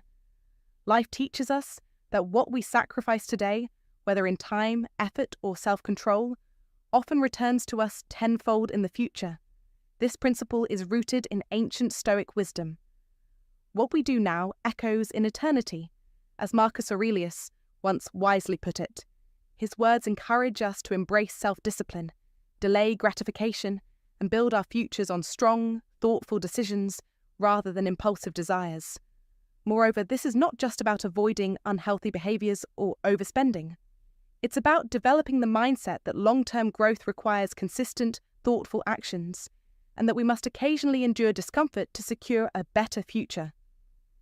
This type of woman values the process of growth, and as a result, her relationships are also rooted in stability and long-term vision. She takes the time to nurture her partnerships, cultivating trust, communication, and mutual understanding. She knows that these things cannot be rushed and that the most meaningful relationships are built over time, not in the heat of fleeting moments. Sign 8. She is not open to constructive criticism. A low-value woman's most significant flaw lies in her inability to accept constructive criticism. She reacts defensively to even the most gentle feedback, turning it into an attack on her very character. Instead of recognizing criticism as an opportunity for growth, she sees it as a judgment that threatens her fragile sense of self. This defensive reaction isn't just a momentary outburst. It's rooted in deep insecurity. She refuses to confront her flaws, and when you try to help her improve, you're met with resistance, anger, or passive-aggressive behavior. She deflects, shifts the blame onto you, and turns the conversation around to accuse you of being the one with the problem. It's as if her ego is too fragile to withstand even the smallest mention of her weaknesses. The inability to handle constructive feedback is a clear indicator of emotional immaturity. A woman who can't accept criticism cannot grow. She remains stagnant, trapped in a cycle of self-deception. Such women fail to see their flaws because they are too fearful to face them. This lack of self-awareness erodes the potential for building a meaningful relationship. The foundation of any strong, healthy partnership is built on growth, both individually and together. When one partner cannot accept constructive criticism, the relationship is bound to face roadblocks. Growth is a continual process, and without the ability to reflect and adapt, both people are stunted. A relationship with a low-value woman is one where emotional intelligence is lacking and personal growth is nearly impossible. Contrast this with the behavior of a high-value woman. A high-value woman does not see criticism as an attack, but as a tool for self-improvement. She understands that growth is a continuous process, not a destination. She welcomes feedback, however difficult it may be, and uses it to refine her character. She doesn't take it personally because she knows that self-awareness and emotional maturity are essential to becoming the best version of herself. As Maya Angelou once said, "We delight in the beauty of the butterfly, but rarely admit the changes it has gone through to achieve that beauty." The high-value woman embraces those changes, knowing that transformation is not always comfortable, but it is necessary. Her willingness to confront her flaws and learn from them is what allows her to become stronger, wiser, and more capable of fostering meaningful connections with others. The truth is simple. Emotional maturity is a non-negotiable trait for anyone looking to build a lasting relationship. If you find yourself with a woman who cannot accept feedback, you're wasting your time. It's only a matter of time before that defensiveness erodes the trust and respect you once had for each other. And this isn't just about a single argument, it's about the pattern. A woman who can't take feedback is not just refusing to improve herself, she is refusing to grow with you. A relationship built on stagnation is doomed from the start. A low-value woman might look good on paper, but when she cannot look at herself honestly, the cracks in her character will eventually show. The same way a strong tree cannot grow without strong roots, a meaningful relationship cannot grow without the foundation of mutual self-improvement. A woman who cannot evolve will keep you trapped in a cycle of frustration, defensiveness, and emotional stunting. On the other hand, a high-value woman will make you feel like you're both on a journey of improvement together. She will listen, absorb the feedback, and apply it with a humble heart. She won't see it as a threat, but as a gift. And she'll encourage you to do the same because she understands that a partnership built on growth, respect, and learning from each other is the only way to truly elevate both individuals. So let me make this crystal clear. When you find yourself in a relationship with a woman who cannot handle criticism, it's time to reassess. Life is too short to waste on someone who refuses to evolve. If you're serious about building something lasting and meaningful, you must choose a woman who has the strength to face the truth, to grow, and to walk with you toward a better future. Never settle for less. Demand growth, demand emotional maturity, and above all, demand honesty in every aspect of your life, especially in your relationships. Choose the woman who will help you rise, not the one who will drag you down. Sign 9. She constantly drains your energy. Being around a low-value woman often feels like you're trapped in the eye of an emotional storm. Instead of providing the emotional uplift that helps you grow and thrive, she seems to take from you endlessly, leaving you feeling mentally and emotionally exhausted. Every interaction feels like a demand for attention, reassurance, or emotional labor. But when the roles are reversed, there's no effort to give back or support you in return. The emotional toll she takes from you isn't always obvious at first, but over time it becomes clear. You'll notice how your energy wanes after spending time with her, how you feel mentally drained and emotionally hollow, as though your needs and well-being are an afterthought. Her constant neediness, her inability to find satisfaction, and her lack of reciprocity leave you questioning your self-worth as you start to feel like your value only matters when it serves her. It's a toxic cycle that often wears you down without you even realizing how deep the depletion goes. In contrast, a high-value woman is a wellspring of positive energy and emotional support. She balances your life rather than disrupts it. When you're with her, you feel supported, valued, and encouraged. She doesn't just take, she gives, nurturing your emotional health as you nurture hers. Her presence lifts you up and motivates you to be the best version of yourself. You'll find yourself feeling energized and inspired after spending time with her, instead of feeling exhausted and unappreciated. A high-value woman's emotional investment in you is just as significant as your investment in her. There's an unspoken harmony where both partners contribute to each other's growth and happiness, creating a dynamic of mutual respect and support. She knows how to replenish you emotionally, leaving you both fulfilled and stronger for it. This is something to consider in your relationships. If you consistently feel drained after being around a woman, it's time to step back and reassess. In modern life, where everyone has a lot on their plate, it's essential to surround yourself with people who nourish your spirit, not those who drain you.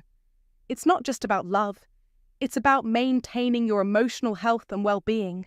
Don't mistake dependency for affection. Real love, real connection should inspire and uplift you. If you feel like you're constantly giving and not receiving, it may be a sign that you're with someone who does not bring value to your life. Remember the wisdom of the Stoics. Self-preservation and inner peace should never be compromised for the sake of an unhealthy relationship. Choose a partner who contributes to your strength, not someone who diminishes it. All right, that wraps up today's discussion on the 9 signs of a low-value woman and how you can protect yourself using the timeless wisdom of the Stoics. It's crucial to remember that value isn't just about external appearances or how others treat you. It's about your inner strength, your boundaries, and how you choose to respect and invest in yourself. The Stoics were all about focusing on what we can control, and your self-worth is one of the things you have complete control over. Don't let anyone, no matter who they are, make you doubt your value. Stay aware of these signs, but also stay grounded in your own identity, and never lose sight of what you truly deserve. Set your standards high, and don't settle for less than you know you're worth. There's no room for toxicity in your life. when you're aligned with your own principles. And remember, don't stop here. Check out the full playlist for more insights that sharpen your mind and strengthen your spirit. Whether you're looking for advice on building stronger relationships, improving your mindset, or just need that extra push to keep going, there's a lot more to discover. I'll see you in the next video. Until then, stay strong, stay grounded, and never settle. Keep working on yourself, because the best version of you is always worth striving for.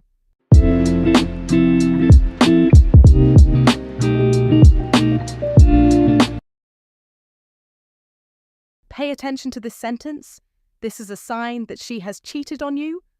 Old Stoic wisdom. Have you ever had that nagging feeling that the person you're sharing your bed with is no longer the person you once knew? That the warmth of her presence has started to feel distant, as if the spark in her eyes is flickering out, but you can't put your finger on why? Welcome back to the channel, gentlemen. Today, we're tackling a conversation that's long overdue for many men, one that often happens too late after the damage is done, and the silence between two people becomes so deafening it can no longer be ignored. Cheating doesn't always begin with betrayal in the physical sense. Often, it starts with something much more subtle, a widening gap, a quiet drift, missed calls, cold silences, and shallow conversations.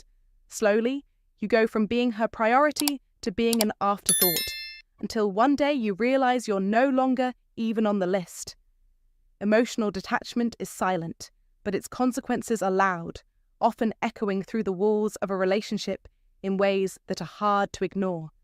In this video, we're going to reveal 4 key phrases that often indicate when a woman has emotionally checked out. These aren't mere random statements, they are red flags, clear signs of emotional unavailability, manipulation, or even an unspoken plan to carve out a life without you. This isn't about pointing fingers or placing blame. It's about safeguarding yourself, recognizing what's hidden in plain sight, and learning to see the signs that could protect your heart, your peace, and your future. If you've ever had that unsettling intuition that something isn't right, but couldn't quite explain it, then this is the wake-up call you've been waiting for. Stick with us until the end, because what you'll discover here could completely alter how you view your relationship moving forward. And if you find this video honest, raw, and eye-opening, be sure to like, comment, and subscribe. Your support helps us continue bringing these important conversations into the light, even when others shy away from them. Let's get started. 1. He's just a friend, a classic red flag. In the delicate realm of relationships, there are subtle signs that reveal more than meets the eye, and one of the most insidious is the phrase, "He's just a friend." It often begins in an innocent, almost trivial way. You hear a name mentioned too often, or a laugh that seems too comfortable, or maybe a particular man appears repeatedly in stories. Your partner might assure you he's just a friend, and at first, you may want to trust her. After all, who doesn't like to believe in the best of their significant other? But often, there is more than just a friendship being communicated behind those words. It can be a sign that emotional boundaries are being tested or even shifted, subtly and gradually. The deeper you dig into the context of those 5 words, the more you start to wonder why she feels the need to explain her relationship with him. If it were truly a harmless friendship, why would she need to provide so many justifications? She might tell you he's gay, or that he's been a part of her life for years, or that he's like a brother. These explanations are not necessarily meant to calm your fears, but to ensure his place remains safe, unchallenged, and beyond suspicion. It's worth noting that the more emphatically someone defends a friendship, the more suspicious it can seem. After all, if he really were nothing more than a friend, there would be no need for so much effort to convince you. But instead, she may talk about him with a sense of familiarity that seems to cross a line, or even make efforts to make you like him, hoping that your discomfort will fade if you can just accept the situation. It's a tactic, one that relies on the hope that you'll trust her enough to push aside any discomfort and buy into the narrative she's presenting. But deep down, you may begin to notice unsettling patterns. Her phone lights up more often with his name, and she becomes giddy or distracted when reading his messages. When you express concern, her response might be one of irritation or defensiveness. And instead of validating your feelings, she might make you feel like you're the one with the problem. In such cases, it's not because you're overreacting. It's because you've stumbled onto something she might not have fully admitted to herself yet.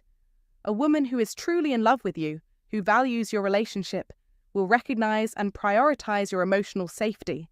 She won't demand that you tolerate something that makes you feel uncomfortable or insecure. Love should create a sense of security, not doubt.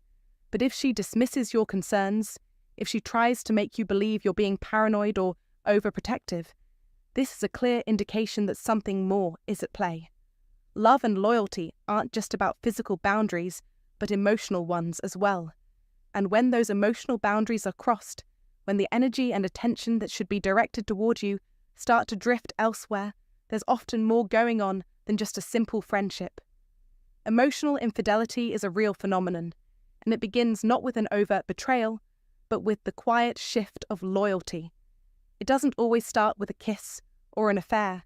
Sometimes it begins with late-night text messages, private jokes shared that you're not part of, or the way she hides certain conversations, ensuring that you don't see what's really happening. The sad truth is that this kind of emotional intimacy can grow without either party realizing it, or at least without them acknowledging it. Sometimes these friendships evolve into full-blown relationships once the current one ends, and it's all too common. In fact, many men have watched as their girlfriends defended these so-called harmless friendships, only to later find that once the relationship ended, she was with the very same man, and they eventually married. It's not just a coincidence, it's a pattern. The friend who was supposedly just a friend was, in fact, waiting in the wings all along, while your partner kept the door open for him, even if only subconsciously. This uncomfortable reality is something that many men prefer to ignore, but it's time to face it. The phrase, "he's just a friend," isn't always a lie, but it is often incomplete. If she's willing to jeopardize your trust to keep this other man in her life, then she's not truly choosing you. Trust in a relationship is not built on repeated assurances and empty words. It's built on actions that show respect for your feelings and your boundaries, and on a willingness to protect what matters to you, especially when no one is watching. If she's unwilling to protect your emotional security and instead defends a connection with someone else that leaves you feeling uncomfortable or unsafe, then that friendship may be a precursor to something far more damaging. Remember, you don't compete with a friend, you compete with someone she hasn't been honest about. When a woman's emotional energy is divided, you feel it, whether it's in her behaviour, her attention, or the way she prioritizes someone else over you. A woman who truly values you and your relationship won't make you feel like you're in competition with someone else she's keeping on the side. She will make you feel like you are enough, without the shadow of someone waiting for their turn. And if your instincts are telling you something is off, it's crucial to listen to them. Trust isn't built on how often she tells you not to worry, but on her commitment to preserving your peace of mind and emotional security. The real test lies in how she responds when you express concern. If she invalidates your feelings or gaslights you into thinking you're imagining things, it's time to take a step back. It might be time to look more closely at what's really going on, because in matters of the heart, emotional loyalty is just as important as physical fidelity. Trust isn't just about what she says, it's about what she's willing to protect and who she's willing to protect you from. Emotional infidelity may start small, but if left unchecked, it can lead to a deeper breach of trust that no amount of justification can repair. 2. Gaslighting and deflecting accountability. There comes a time in every relationship, a moment, when something feels off. It's subtle at first. An odd tone in her voice, a shift in her posture, a pause in her usual rhythm of conversation. The answers she gives are hesitant, incomplete, or contradictory. You sense the tension, you notice the lies, But when you bring it up, she deflects. The conversation you thought you were having quickly turns into something else, something darker. Suddenly, you're the one on trial. You're told you're overreacting, that you're insecure, that you're being paranoid. Your instincts, your gut, everything inside you screams that something is wrong. But instead of addressing it, she flips the script. It's not about the truth anymore. It's about making you feel like the problem. She distorts the reality to make you question your own judgment, your own perception. You're not confronting an issue. You're confronting a gaslighting master. It's a tactic of manipulation, a way to make you doubt yourself, to shrink, to lose your power. She doesn't just ignore your concerns. She makes you feel guilty for having them in the first place. This isn't just miscommunication or a small misunderstanding. This is deliberate mental manipulation. In these moments, when the truth starts to slip through the cracks, you find yourself apologizing for seeing the signs she leaves behind. She may not outright accuse you of being the one in the wrong, but watch closely. She'll plant the seeds of doubt. She'll turn the spotlight onto you, making it seem like your suspicion is the real issue. She might even go as far as projecting the accusation onto you. Why do you think I would cheat?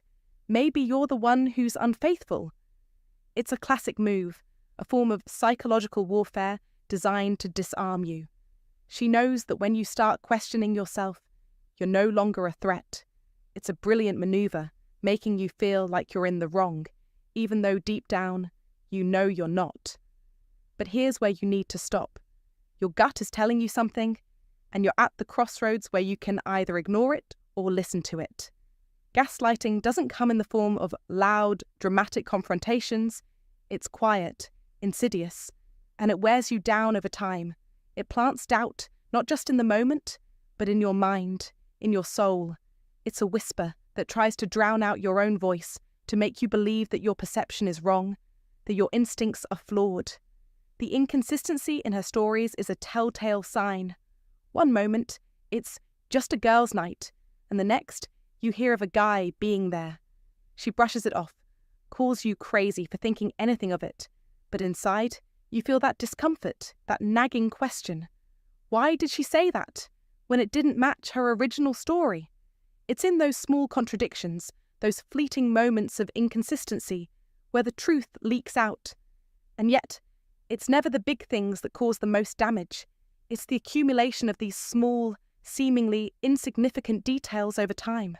Don't let her turn you into the villain of your own story. If something doesn't feel right, it's because it isn't.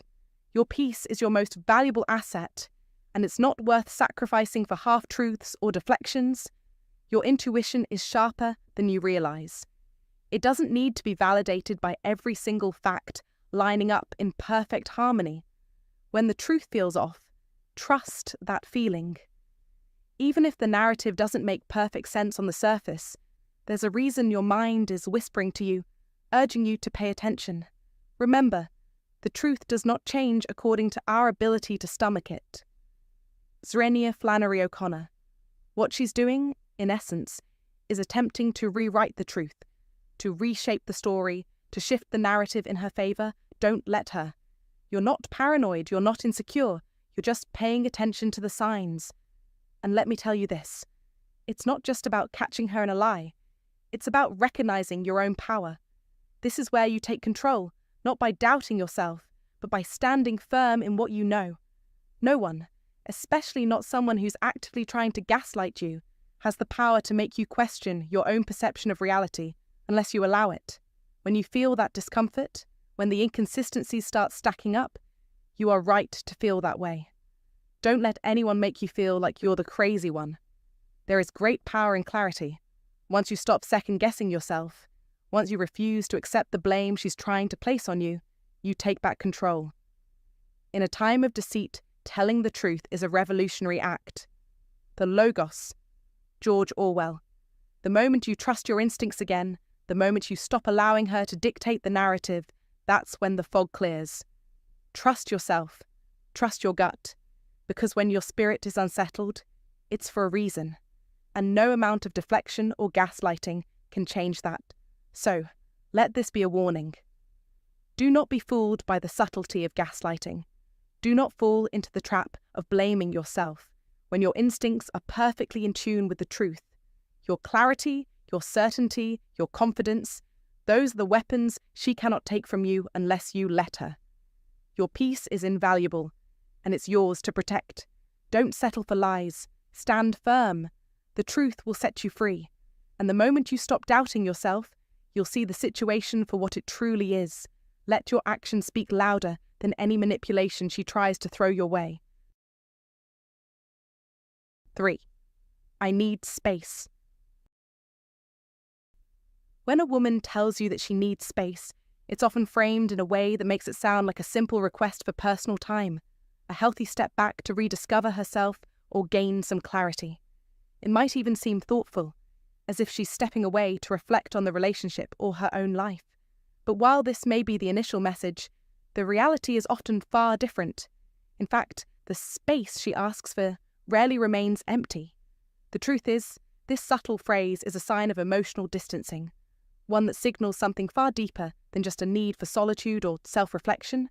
It's frequently the precursor to her detachment, and often the arrival of someone else in her life. This phrase, I need space, is one of the most misunderstood signals in modern relationships. What appears to be a pause, a brief moment to breathe and reassess, is often a polite way of cushioning the reality that she's already begun to detach emotionally. Rather than using this time to reconsider the relationship or work on her own personal growth, she is opening the door to a new chapter without fully closing the one she has with you. The moments that were once shared with you start to fade away. She no longer responds as frequently to your texts, and when she does, the warmth in her messages has noticeably cooled.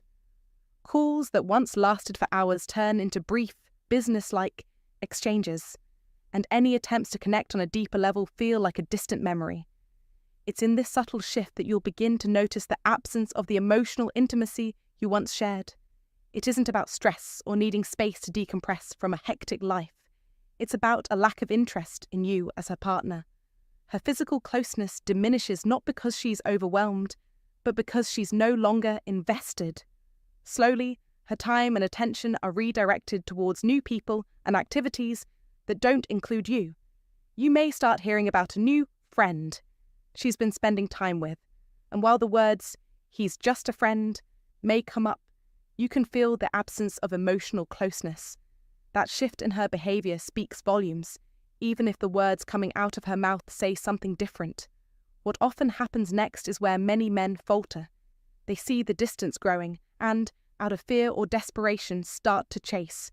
They send more texts, make more calls, and try to prove their worth, thinking that they can win her back by doing more or being more. But in doing so, they miss the key lesson here. Chasing someone who is already pulling away only amplifies the distance. She is already emotionally moved away, and no amount of pleading will reverse that shift. The more you pursue her, the more you inadvertently show her that your own emotional stability is dependent on her presence, which only weakens your position. The real question is not about whether you can prove to her that you're worth staying for, but whether you can honour her request for space in a way that demonstrates your self-respect. She isn't asking for space to fix the relationship. She's asking for space to test life without you while keeping a back door open, just in case things don't work out with the new direction she's taking. In the quiet absence that follows, she watches how you respond to her withdrawal. It's a test of your own boundaries and self-worth. The most powerful response isn't to argue or explain, but to completely honour her need for space. Step back, not out of anger or bitterness, but out of respect for yourself and the understanding that chasing her will only push her further away. By giving her the space she's asking for, you demonstrate that you value yourself enough to let her go. The space she creates in the relationship becomes the clearest indicator of her intentions. If she uses that time to explore a life without you and to grow closer to someone else, the truth is right there in front of you. It's not in her words, but in the physical and emotional distance she's created.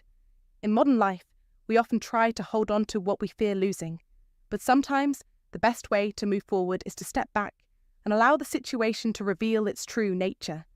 Only then can you see whether she is walking away for good, or if there's a path back to reconciliation, and that path is determined by your ability to maintain your own dignity and emotional independence, regardless of the outcome. 4. You deserve someone better. The final signal. There's a moment in some breakups that feels more confusing than heartbreaking. She sits quietly, maybe with a look of regret or a practiced calm, and says what sounds like a compliment, but lands like a verdict. You deserve someone better. The words are delivered softly, as if she's doing you a kindness and handing you a truth that should make you feel grateful. But underneath that polished sentence is a quiet unraveling of something already broken. And the real message, the one she's not saying aloud, is far less noble. I've already left. Please don't make this harder than it needs to be. When a woman says those words, she's almost always gone. Maybe not physically, not officially, but emotionally. She's no longer in the room with you. The warmth has faded. Her presence has shifted, and something in her tone now carries distance instead of care. You'll start to notice how the conversations grow shorter, how the eye contact disappears, and how her touch feels more like a habit than a connection. She's already withdrawn from the relationship, and what you hear now isn't a conversation. It's the closing line. This phrase is one of the cleanest emotional exit strategies she can use. It gives her the moral high ground while protecting her from guilt. Instead of saying, "I've lost interest or met someone else," she says, "You deserve more." A statement that frames you as the victim of a decision made with compassion. But in truth, she's asking for a smooth exit, one without confrontation, without difficult questions, and without having to explain choices she may not want to admit, especially if she's already emotionally or physically involved with someone else. This phrase allows her to move forward without carrying the weight of betrayal. She gives you the appearance of agency while controlling the direction of the outcome. The tactic works because it flips the emotional script. Suddenly, you're not the one being left. You're being offered freedom. She frames the breakup as a gift to you rather than an escape for her. And it works exceptionally well if you're still trying to make things work, hopeful and unaware of how far gone she is. You may find yourself responding with confusion or even gratitude, not realizing that what's happening is a carefully worded way to shift the emotional labor of the breakup onto your shoulders. Many men make the mistake of trying to fix things at this point. They think maybe she's just tired or confused or needs reassurance. They offer to do better and communicate more, to change whatever they believed pushed her away. But when a woman says you deserve better, she has already rehearsed her exit internally. She is not asking for solutions. She's asking for closure without the mess. Trying to win her back at this point isn't strength. It's a delay of the inevitable and a slow erosion of your dignity.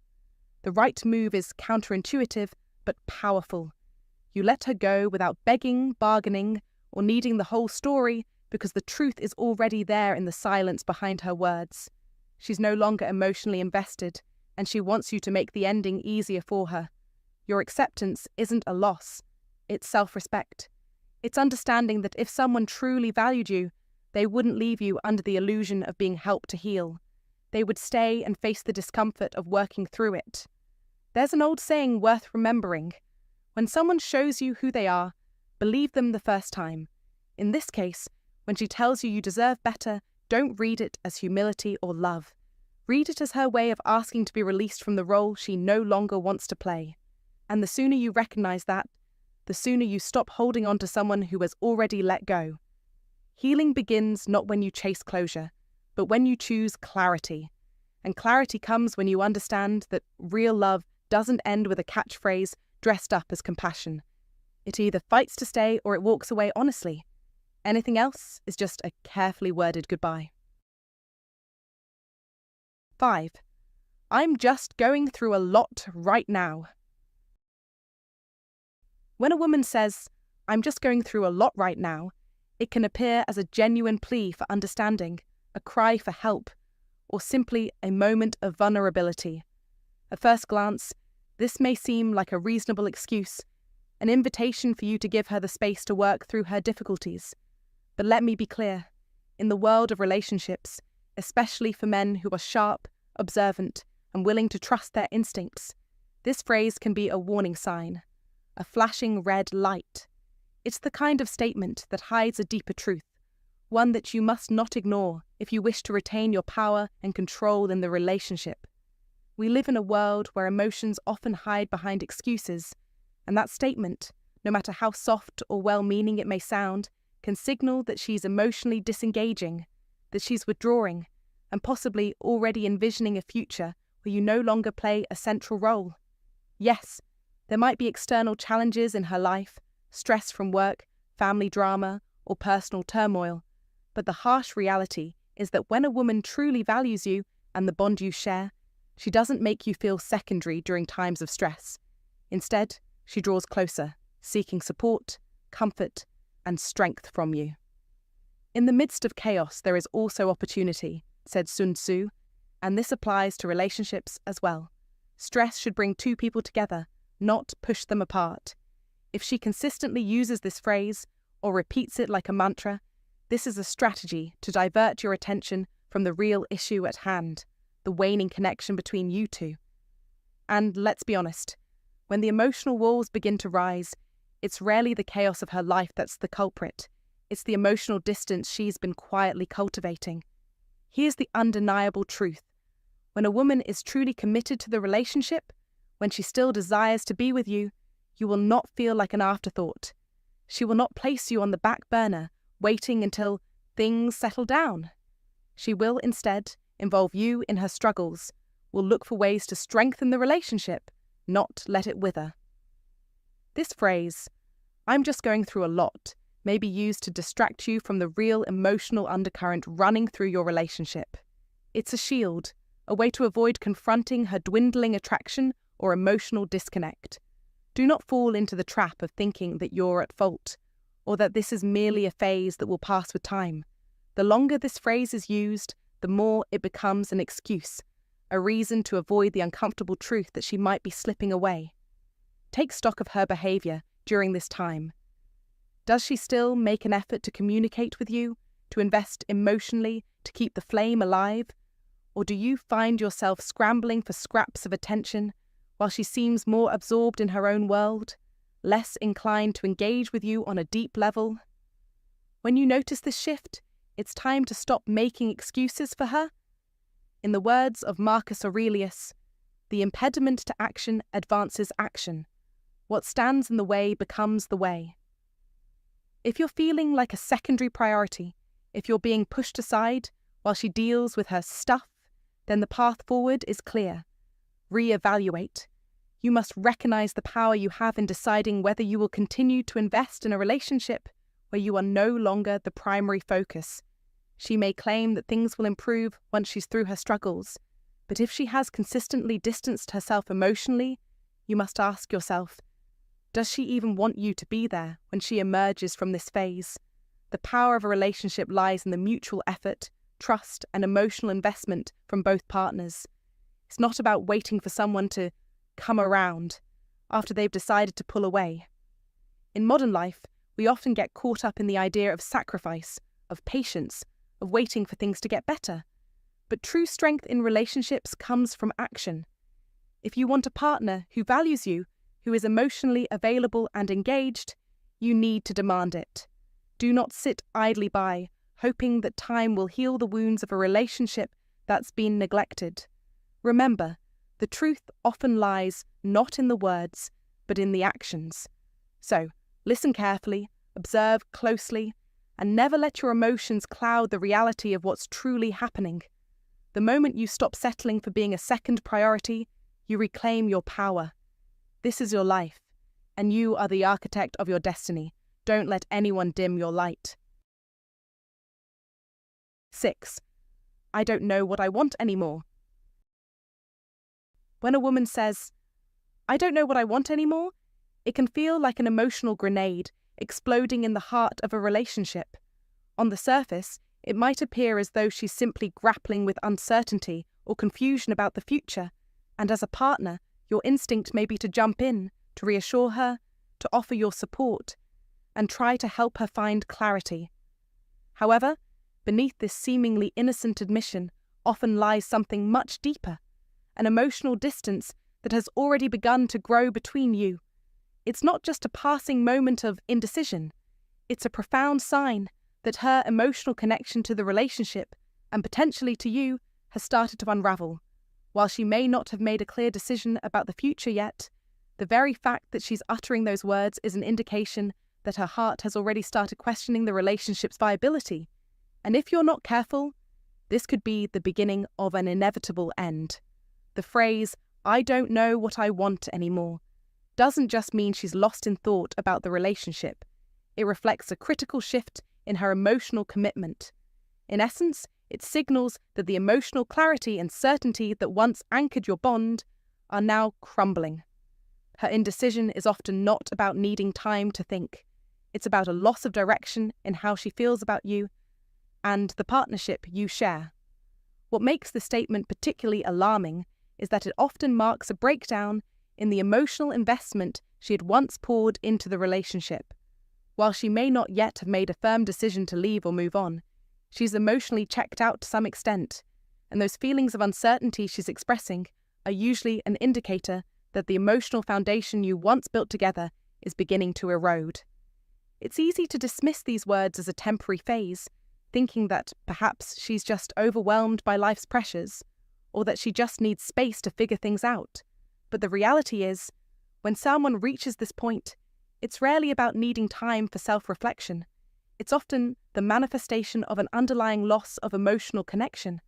And when she says she doesn't know what she wants, what she's really telling you, without realizing it, is that she's already distanced herself emotionally. Whether she's aware of it or not, she's communicating a subtle but significant shift in her level of commitment to you and to the relationship as a whole. In modern relationships, where people are constantly managing the pressures of work, personal goals, and individual growth, this phrase may come across as just another bump in the road, but it's important to recognize it as a symptom of something more profound that's happening beneath the surface. When a partner is uncertain about their feelings and unsure of what they want, it's a sign that the emotional glue that once held the relationship together is beginning to dissolve. If she's unsure about what she wants, then the odds are high that she no longer envisions a future with you, at least not in the way she once did. This isn't necessarily because of something you did wrong, but rather because something inside her has shifted, and her vision for the future no longer aligns with yours. Relationships are built on shared goals, mutual understanding, and a sense of connection to one another's dreams. When one person starts to waver on that front, it's usually a red flag that they no longer see you as a key part of that future. At this stage, it's crucial not to dismiss or minimize her words.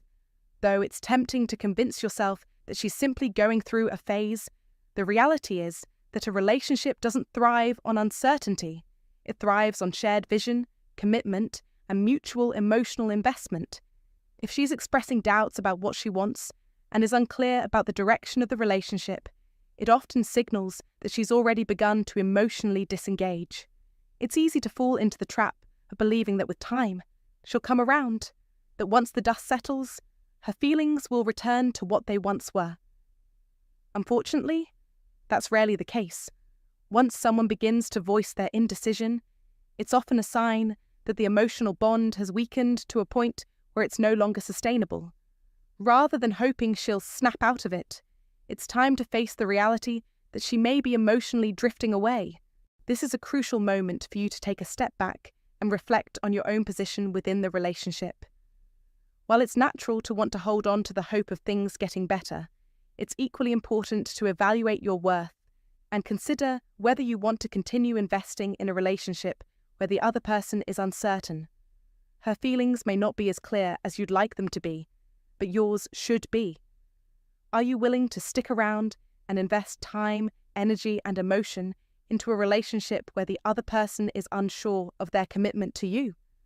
A healthy, fulfilling relationship requires two people who are both emotionally available and committed to each other. If one person starts to pull back, it may be time to reassess whether this is the right relationship for you moving forward.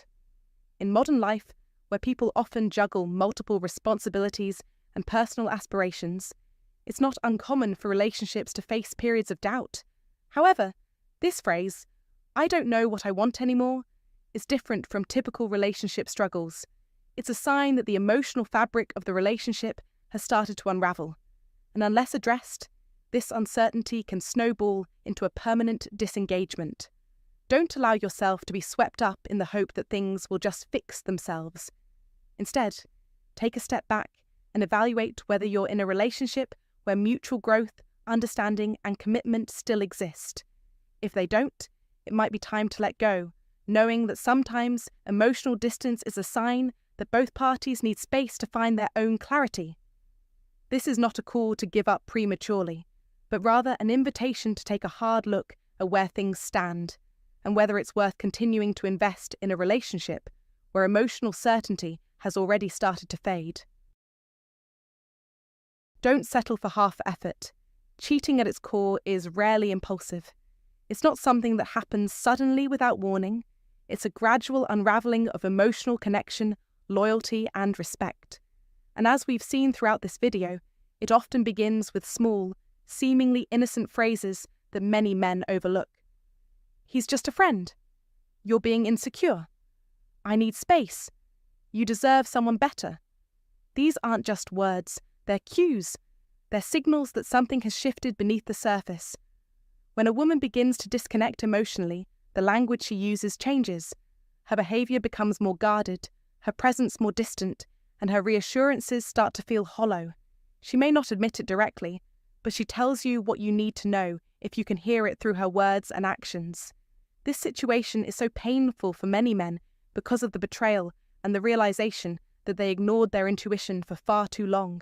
They questioned their gut feelings, tried to be more understanding, gave more chances, and made excuses for what they felt to be true. But emotional infidelity and the patterns that lead to it rarely correct themselves. Once respect is lost and another person begins to occupy emotional space in her heart, the relationship you once had is no longer the same. This isn't about blaming women, nor is it about encouraging distrust. It's about learning to listen to what's unsaid. A woman still emotionally committed will do everything she can to protect the relationship. Honor your boundaries, prioritize your feelings, and communicate openly. But when she begins to use language that deflects accountability, manipulates through guilt, or seeks space without clarity, it's often a sign that she's already started emotionally exiting the relationship. And here's the truth. You are not responsible for convincing someone to stay. You are not meant to beg for love, loyalty, or clarity. When a person shows signs of detachment, especially in vague phrases or defensive behaviour, it's not your job to decode or fix it. Observing, assessing, and protecting your emotional well-being is your job. Staying in a one-sided relationship, hoping that love alone will bring them back, only prolongs your pain and delays your healing. A man of value does not chase half-hearted affection. He does not tolerate ambiguity, nor allow himself to be strung along by someone emotionally elsewhere.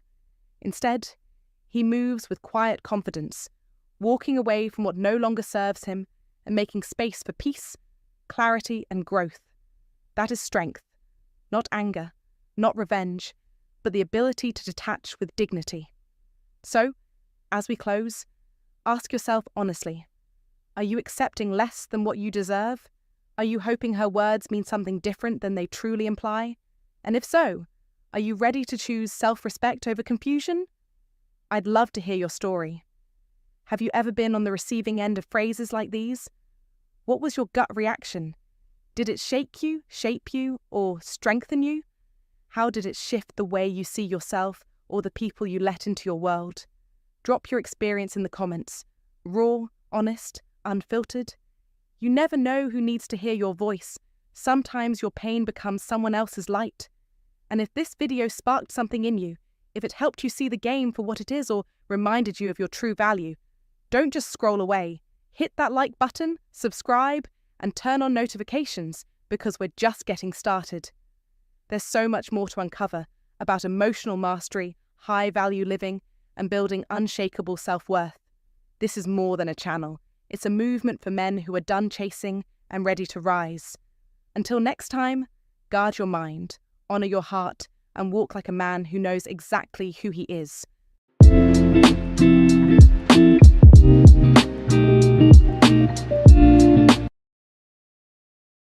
99% of women fall for this type of man. Old Stoic wisdom.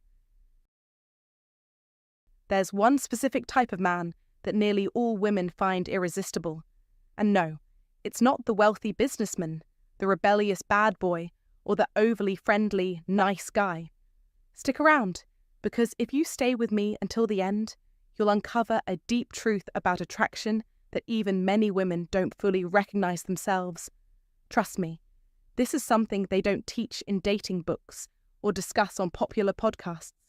It's a secret that most men are unaware of. But those who grasp it, they're the ones who linger in a woman's mind, even when she's alone. Now, I'm going to share something that might be hard to accept. The majority of men will never uncover this insight on their own. But if you're still with me, you're about to learn a powerful truth that could change the way you approach attraction forever.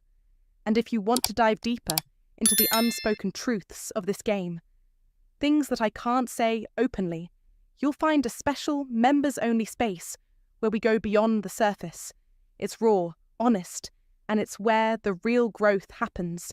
The link is below if you're ready to take it to the next level. Now, let's get started. Sign 1. The man who keeps his emotions in check. The man who keeps his emotions in check is a figure that naturally commands respect from women. In a world where emotions often dominate actions and reactions, a man who can maintain his composure in even the most intense situations is like a steady lighthouse guiding ships through a storm. This type of man does not lose his temper or let his feelings take control, and he doesn't allow his emotions to dictate his behavior. His ability to remain calm and composed in a chaotic world is a characteristic that resonates deeply with women, who see this emotional maturity as an indicator of strength, stability, and security. Women are instinctively drawn to a man who doesn't let life's challenges overwhelm him, someone who has mastered the art of remaining grounded when everything around him is anything but. In a way, his emotional steadiness provides a sense of safety, like a rock in the middle of turbulent waves, making him incredibly attractive to those seeking a partner who can weather life's storms. This doesn't mean, however, that this man is devoid of emotions or indifferent to the world around him. Quite the opposite, he feels deeply, but he has learned to process his emotions internally rather than allowing them to spill out in every interaction or decision. He's the type of man who, when faced with challenges, responds with clarity, not haste, with thoughtfulness, not impulsivity. A woman will notice that he doesn't overreact or make rash decisions in the heat of the moment. Instead, he creates an environment of quiet strength and measured calm, which offers her a sense of emotional security. Women gravitate toward this type of man because he doesn't just provide stability for himself, he offers it to others, especially in relationships. This emotional control signals to a woman that, regardless of external circumstances, he can be relied upon to handle the situation with poise and wisdom. In fact, this calm demeanor isn't just attractive, it becomes essential for building long-term trust and deep emotional connection. It is this consistency and emotional security that women crave, as it creates a safe space in which they can open up and thrive without the fear of unnecessary emotional turbulence. As the philosopher Epictetus wisely said, "Wealth consists not in having great possessions, but in having few wants," which reminds us that emotional self-control doesn't just create balance within oneself, it cultivates an environment of peace and reliability. This type of stability is the bedrock of lasting relationship, and it's what women look for when they are considering a man not just for the short term, but for the long haul. So, the next time you find yourself in a difficult situation, remember that your ability to remain calm and composed might be the very thing that sets you apart and attracts those who value emotional maturity. After all, as Aristotle once pointed out, patience is bitter, but its fruit is sweet. Embrace emotional balance, and you'll soon find that the relationships you build will be stronger, more meaningful, and lasting. And if you agree with this, drop a comment right now. I am the man who remains steady in the storm. Like this video, subscribe for more timeless wisdom, and remind yourself daily, Emotional mastery is the foundation of lasting strength. Sign 2. The mirror. The second type of man that women can't resist is the one who reflects, not performs. This man doesn't put on a show to win her approval. He merely mirrors the world she presents to him. Have you ever met someone who truly sees you? Not in a way that feels intrusive, but in a way that makes you feel safe, heard, and understood. That's the power of the man who reflects. He listens intently. When she shares her dreams, he doesn't try to one-up her with his own achievements. When she opens up about her struggles, he doesn't rush to fix things. He simply listens and reflects her emotions back to her. The difference is profound. In a world full of men performing for validation, talking about their careers, their muscles, their cars, the man who doesn't need to perform stands out like a beacon. And this type of man creates an atmosphere of safety, a rare space where she isn't being sold something. As the great philosopher Lao Tzu once said, "A good traveller has no fixed plans and is not intent on arriving. The man who reflects isn't trying to get anywhere. He's just present, taking in what she says and validating her experience." When a woman says she's been working 14-hour days to earn a promotion, the performer might boast about his own hustle. "I run my own business and work 16 hours a day." He's looking to one-up her, to dominate the conversation. But the man who reflects responds with empathy. "Sounds exhausting. Do you feel like it's worth it?" That simple question is intimacy in action. It's not about agreeing with everything she says or trying to fix her. It's about showing her that you see her, that you understand her struggle. This level of presence is magnetic because it's rare. When women feel like they can be real without judgment, when they feel safe to express their deepest thoughts and feelings, something shifts. Suddenly, she's the one texting you first. She's rereading your messages, trying to decode you, because now you're not just a man, you're an experience. You're a mystery, not someone trying to sell her something, not someone trying to prove something. You've created an emotional space where she can be herself, and that's what sets you apart. The key takeaway: men who perform are trying to win, but men who reflect are in it. They are the prize. So let me ask you this. Do you want to be a man who's chasing approval, or do you want to be the man who embodies the strength of presence and reflection? When you stop performing and start reflecting, the world around you begins to change. And, mark my words, that's when you stop being just another guy and start becoming a man women can't resist. Don't just act.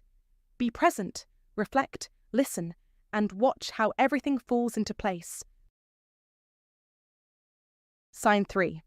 The man who doesn't flinch. The one who's unshaken, who remains confident and composed no matter the situation. You know who she can't resist. It's not the man who's always nice, nor the man with endless wealth or status. It's the man who doesn't flinch. Let me break this down for you. There's a particular kind of man who exudes a raw, compelling energy, not out of arrogance, but because he doesn't need validation. And women, whether consciously or not, pick up on this energy. It's deeply rooted in human nature. Picture this. You're engaging with a woman who's used to men constantly adjusting their behavior to appease her, laughing too loudly at her jokes, bombarding her with texts, or doing whatever it takes to stay in her favor. Then she meets you, the man who listens attentively, doesn't try to impress, and is comfortable enough in his own skin to disagree without fear of causing tension. That's when something in her mind starts to short-circuit. Why? Because women are biologically wired to respect men who move through life with an air of independence, who don't seek permission or approval to be themselves. This respect doesn't come from neediness or excessive attention. It comes from the quiet strength of knowing when to stand firm and when to walk away. A man who can say, "This isn't for me," even in the face of beauty, intelligence, or charm, triggers a deep, instinctual respect. You become the exception, the one who doesn't bend or break under pressure. Let me share a story that illustrates this perfectly. One of my clients, Mike, a regular guy, a software engineer with a somewhat quiet demeanor, met a stunning woman at a tech mixer The entire room of men was orbiting her, trying desperately to grab her attention. She approached Mike, expecting the usual rush of compliments or the nervous chatter most guys would engage in, but Mike simply yawned. Not out of rudeness, but because he was genuinely tired. He wasn't trying to impress her, and yet, that moment of nonchalance hooked her attention. For months she couldn't stop thinking about him. Why? Because Mike displayed the powerful energy of a man who doesn't flinch. He wasn't chasing her approval. He didn't need to, and that is exactly what made her want him more. Women don't obsess over men who are constantly in pursuit of them. They obsess over the men who leave them guessing, the ones who don't reveal all of their cards too quickly. Women are wired to chase after men who create a sense of mystery, who make them feel like they have to earn his attention rather than the other way around. This isn't just a game or some manipulation tactic. It's based on a deep-rooted psychological truth. As legendary philosopher Friedrich Nietzsche said, "He who has a why to live can bear almost any how. The man who knows his value and purpose doesn't bend or break when things get difficult. He doesn't bend over backward to fit into someone else's idea of what he should be. Instead, he stays true to his own path, and that strength, that independence, is what makes him magnetic to women. It's not about being a jerk or playing games. It's about being secure enough in yourself that you don't need external validation to feel worthy. That quiet strength is what women respect, and ultimately what draws them to you. So, let's be clear. The man who doesn't flinch is the one who doesn't need to chase. He moves through life with quiet confidence, and that confidence, that sense of self-sufficiency, is what makes him irresistible. The key is to never bend to pressure, to never be afraid to stand firm in your beliefs, and to understand that your value isn't dependent on anyone else's approval. In real life, this looks like not panicking when she doesn't respond right away or when plans fall through. It means not begging for attention, but instead living your life with purpose and independence, knowing that if she wants to be part of that life, she has to show up with the same level of authenticity. Women don't chase men who are easy to figure out, who always respond right away, or who chase them relentlessly. They chase the men who make them think, who leave them wondering what's next. So, next time you find yourself in a situation where you're tempted to flinch, remember that your true strength lies in remaining calm, collected, and unfazed. The more you do this, the more you will become the man she can't stop thinking about. If you found this valuable, comment below, and share it with someone who could benefit. Don't forget to subscribe for more wisdom. Comment to remember, true strength is in the man who doesn't flinch. Sign 4. The man who knows when to walk away. There is an undeniable strength in the man who knows when to walk away, and it's something that both fascinates and confounds women. But it's not the kind of walking away that's done out of spite or childish games, like ghosting or playing hard to get. No, I'm talking about the man who recognizes when something isn't right, and calmly, confidently, and quietly exits the situation. He doesn't need to make a scene. He doesn't need to explain himself. He simply gets up, leaves, and shows he values his peace above all. This is the man who isn't desperate for approval, the man who isn't chasing anyone's validation. You've likely seen this man in a movie, or perhaps encountered him in real life. He's the one sitting across from a woman, calm and composed, while she might be testing him, teasing him, or trying to stir some drama. He doesn't take the bait. Instead, with a peaceful smile, he stands up, walks away, and leaves. And here's the twist. It drives her mad. Not because he was rude or stormed off in anger, but because he didn't need her approval. He didn't beg for her attention or validation, and that lack of neediness, that silent self-assurance, is what makes her lose her mind. This type of man is rare. In fact, 99% of women would tell you they've never met someone like that in their lifetime. But when they do meet him, they remember him forever. That's the kind of impact he leaves, and it's not a fleeting one. The truth is, most men are conditioned to chase. They over-explain, try to prove themselves, and make it clear that they're trying to win a woman's affection, often even when it's clear that the effort isn't being reciprocated. But this man, he knows the price of peace. He's not competing for her attention, nor is he begging for her affection. He recognizes his worth, and he won't settle for anything less than being treated with respect. To put it succinctly, Robert Greene once said, "The ability to leave without looking back is a power few possess and everyone respects." These words speak volumes, don't they? So how do you become that guy, the man who walks away and leaves a lasting impression? The answer is simple, but not necessarily easy. You need to master the art of detachment. You must love yourself enough to never allow anyone, especially a woman, to treat you like a backup plan, an option, or someone to string along. You have to realize that your time is valuable, and you should never invest it in anyone who doesn't equally value it. When you reach this point of self-respect, something fascinating happens. The woman you're involved with will stop testing you. She'll stop trying to manipulate or control you. Why? Because she knows that if she doesn't meet your standards, you'll walk away. And when she knows that your time is valuable, that you're not the kind of man who's going to sit around waiting for her to make up her mind, she'll start to chase. And let me tell you, there's something irresistible about a man who doesn't need to chase. I once heard a story from a guy who exemplified this perfectly. He was dating a woman who kept texting other men and making excuses for her behavior. Rather than getting into a dramatic confrontation or pleading with her to stay, he simply said, "You're free to do whatever you want, but I'm not the kind of man who waits around while someone figures out if I'm worth it."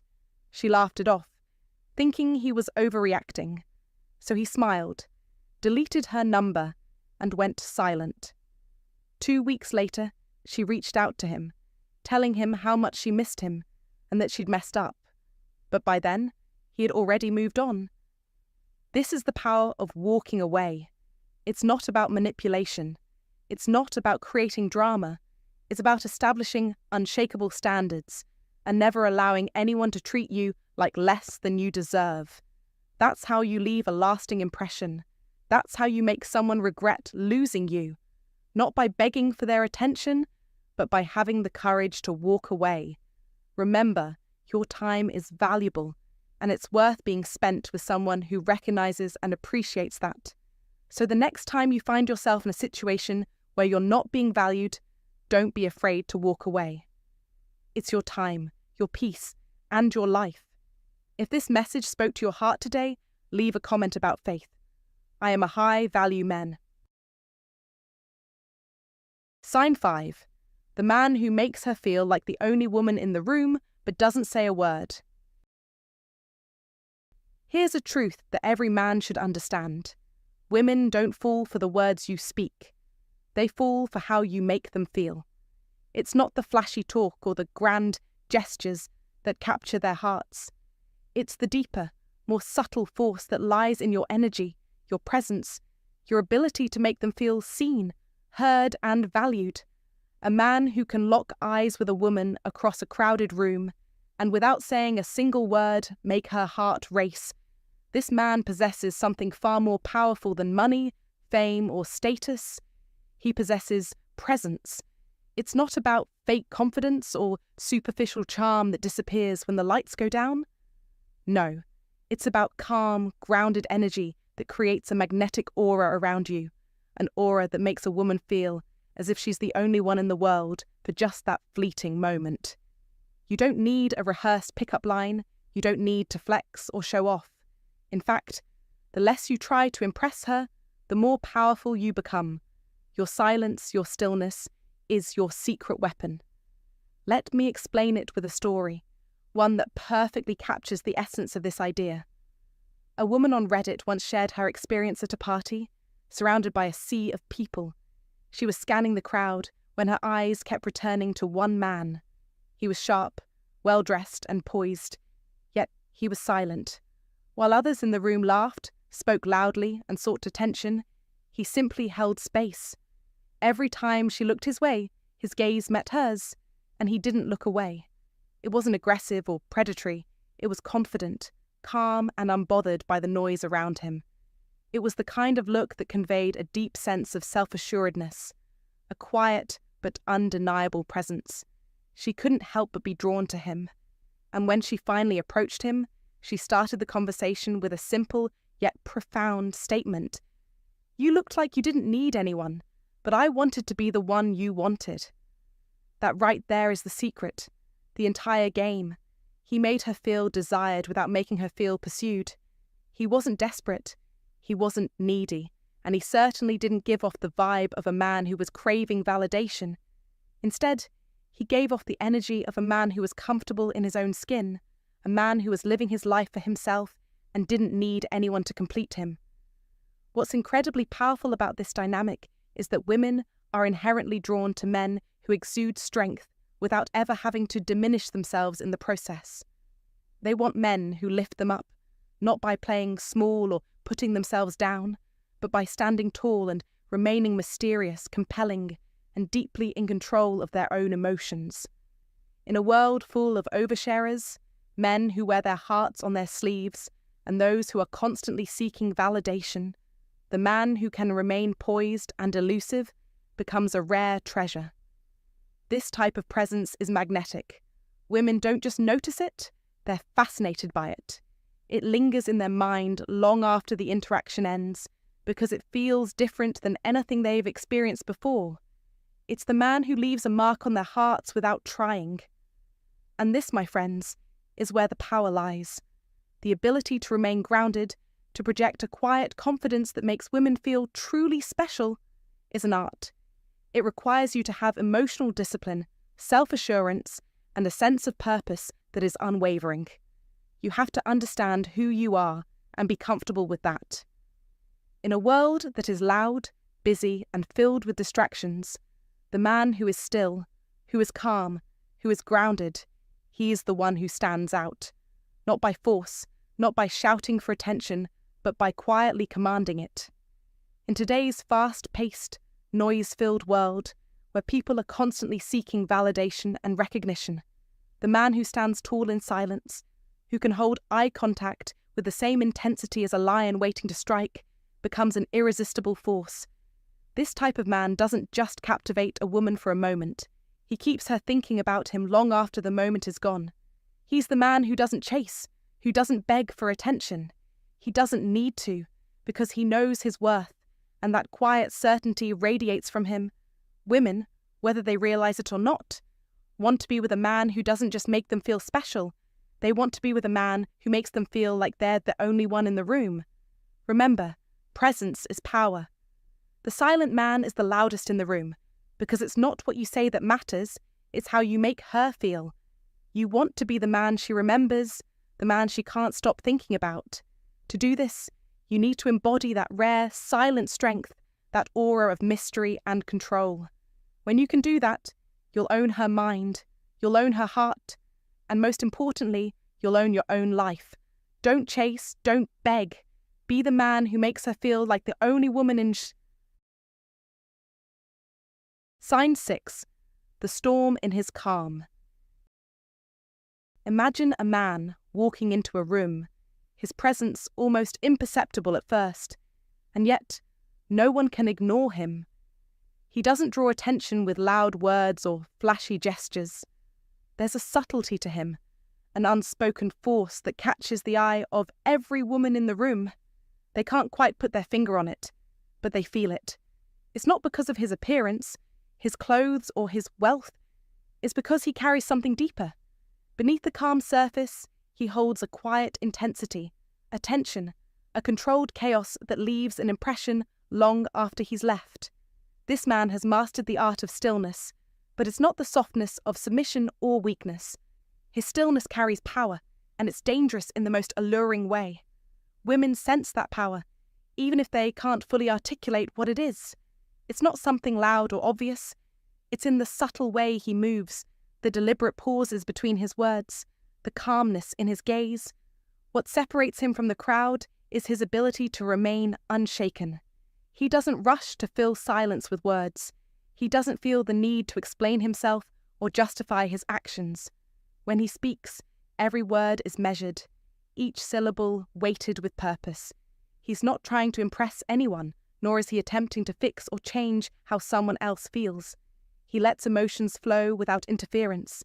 In his presence, you might feel understood, but also a bit unsettled, because there's a depth to him that you can't quite reach, no matter how much you try. Women find themselves leaning in, not because they want to see if they can break him, but because they want to understand what lies beneath that controlled exterior. They test him, probing for weaknesses, but they quickly realize that there are no cracks in his armor. He doesn't bend. He doesn't fold. This isn't arrogance. It's something far stronger, a quiet, unwavering certainty. Think of the wisdom of Marcus Aurelius, who once wrote, "Nowhere can man find a quieter or more untroubled retreat than in his own soul." That's exactly what this man embodies. His peace comes from within, a calm rooted in self-knowledge and inner strength. He's done the hard work of looking inward, confronting his own doubts, fears, and vulnerabilities. He's no longer searching for validation from the outside world. He's comfortable in his own skin, and that confidence, not the boastfulness of ego, is what women respond to. He doesn't need her or anyone else to complete him. He's already whole. When she steps into his world, it's like entering a realm of powerful silence. It's a silence that speaks volumes, one that invites curiosity and heightens her own awareness of herself.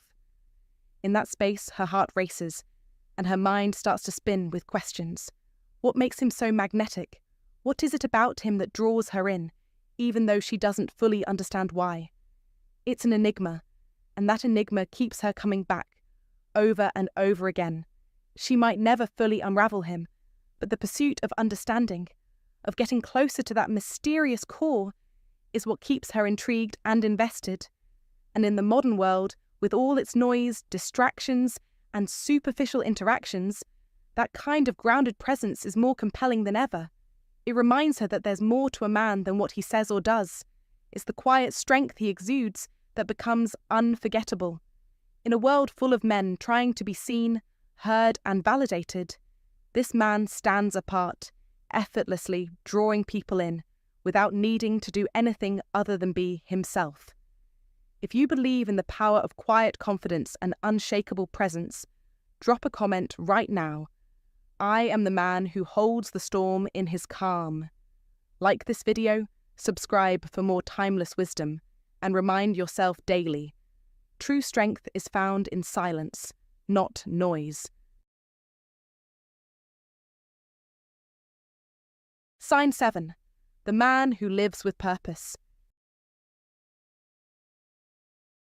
This is the key, the one characteristic that cuts through the noise and stands tall above the rest.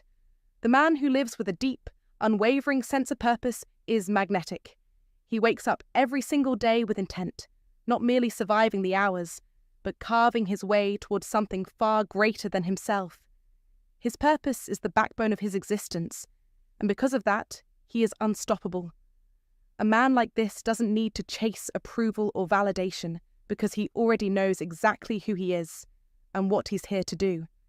Every action he takes is aligned with his values.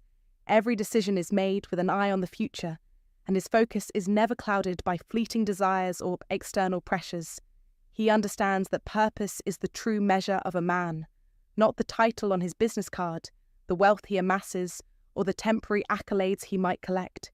His purpose is a burning fire that drives him forward, not for accolades or recognition, but because it's the reason he exists. This man doesn't conform to society's expectations. His vision for his life is clear, and his path is unapologetically his own. And this, my friends, is exactly what women are drawn to. A man with purpose is a man who commands respect without having to ask for it. He attracts not just admiration, but loyalty. For there is something deeply magnetic about a man who knows where he is going and has the discipline and strength to keep moving toward that destination.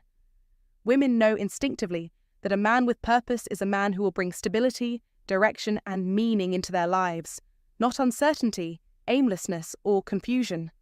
They know that their future with him will be grounded in something solid, something much more powerful than mere romantic attraction. Do you understand that? Women don't just seek companionship, they seek partnership. They seek a man who will not just be there, but lead them towards something greater. The man with purpose doesn't leave them wondering where things are heading. He shows them exactly where they're going, and he takes them along for the ride.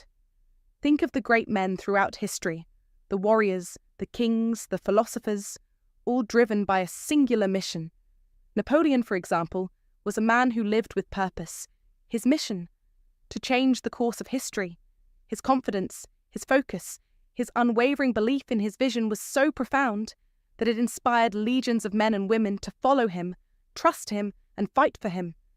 His purpose wasn't just to rule, it was to dominate, to leave a legacy, to carve out a future that would outlast him. And here's the truth: women want that too. They want a man who is driven by a purpose that's greater than any temporary distraction. Why?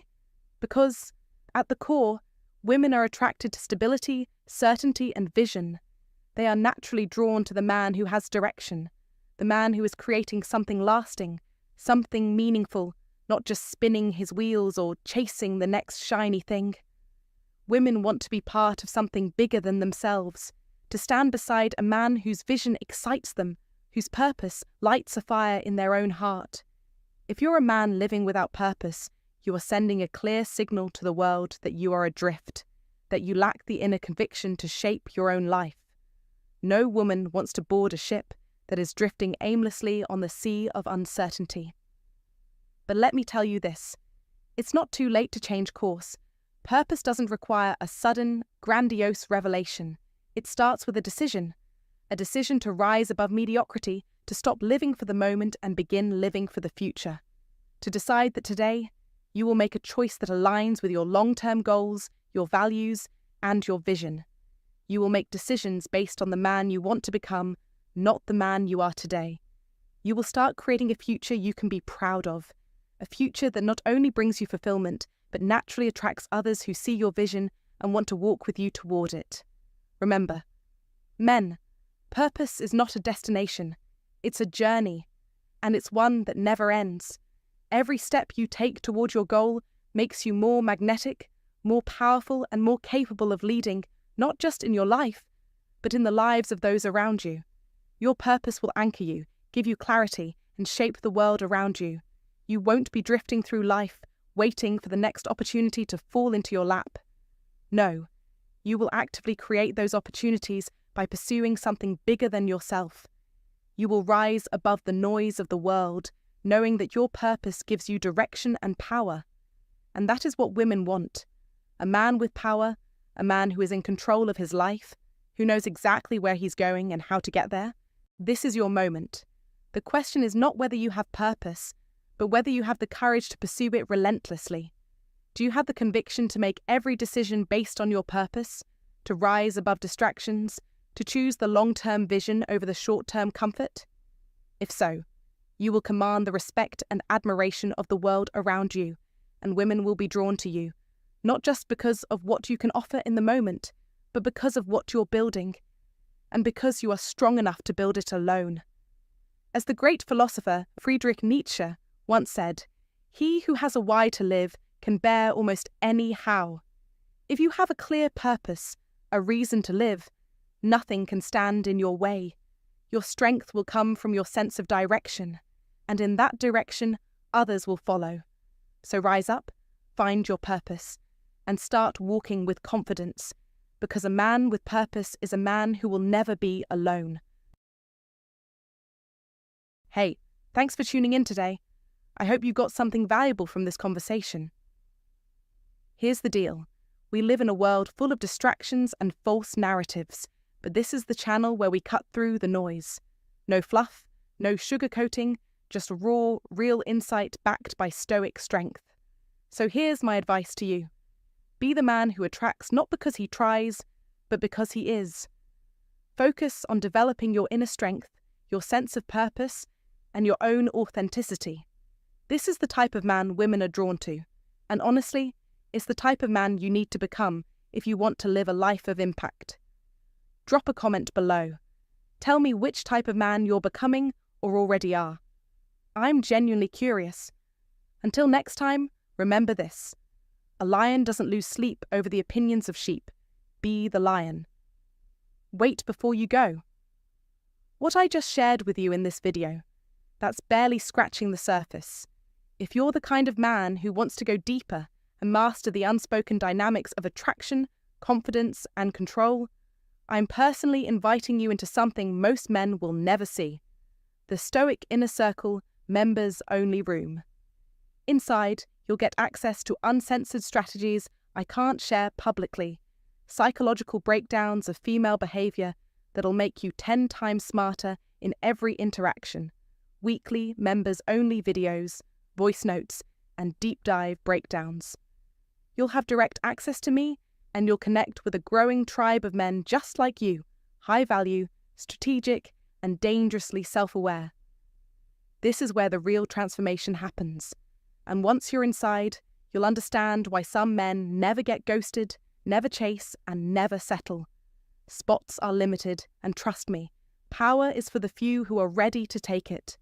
The room is open, but not for long. The link is in the description. Join the members' room and start seeing results you used to only fantasize about. The man who walks alone walks faster. The man who walks with a mission becomes unstoppable. This is your mission.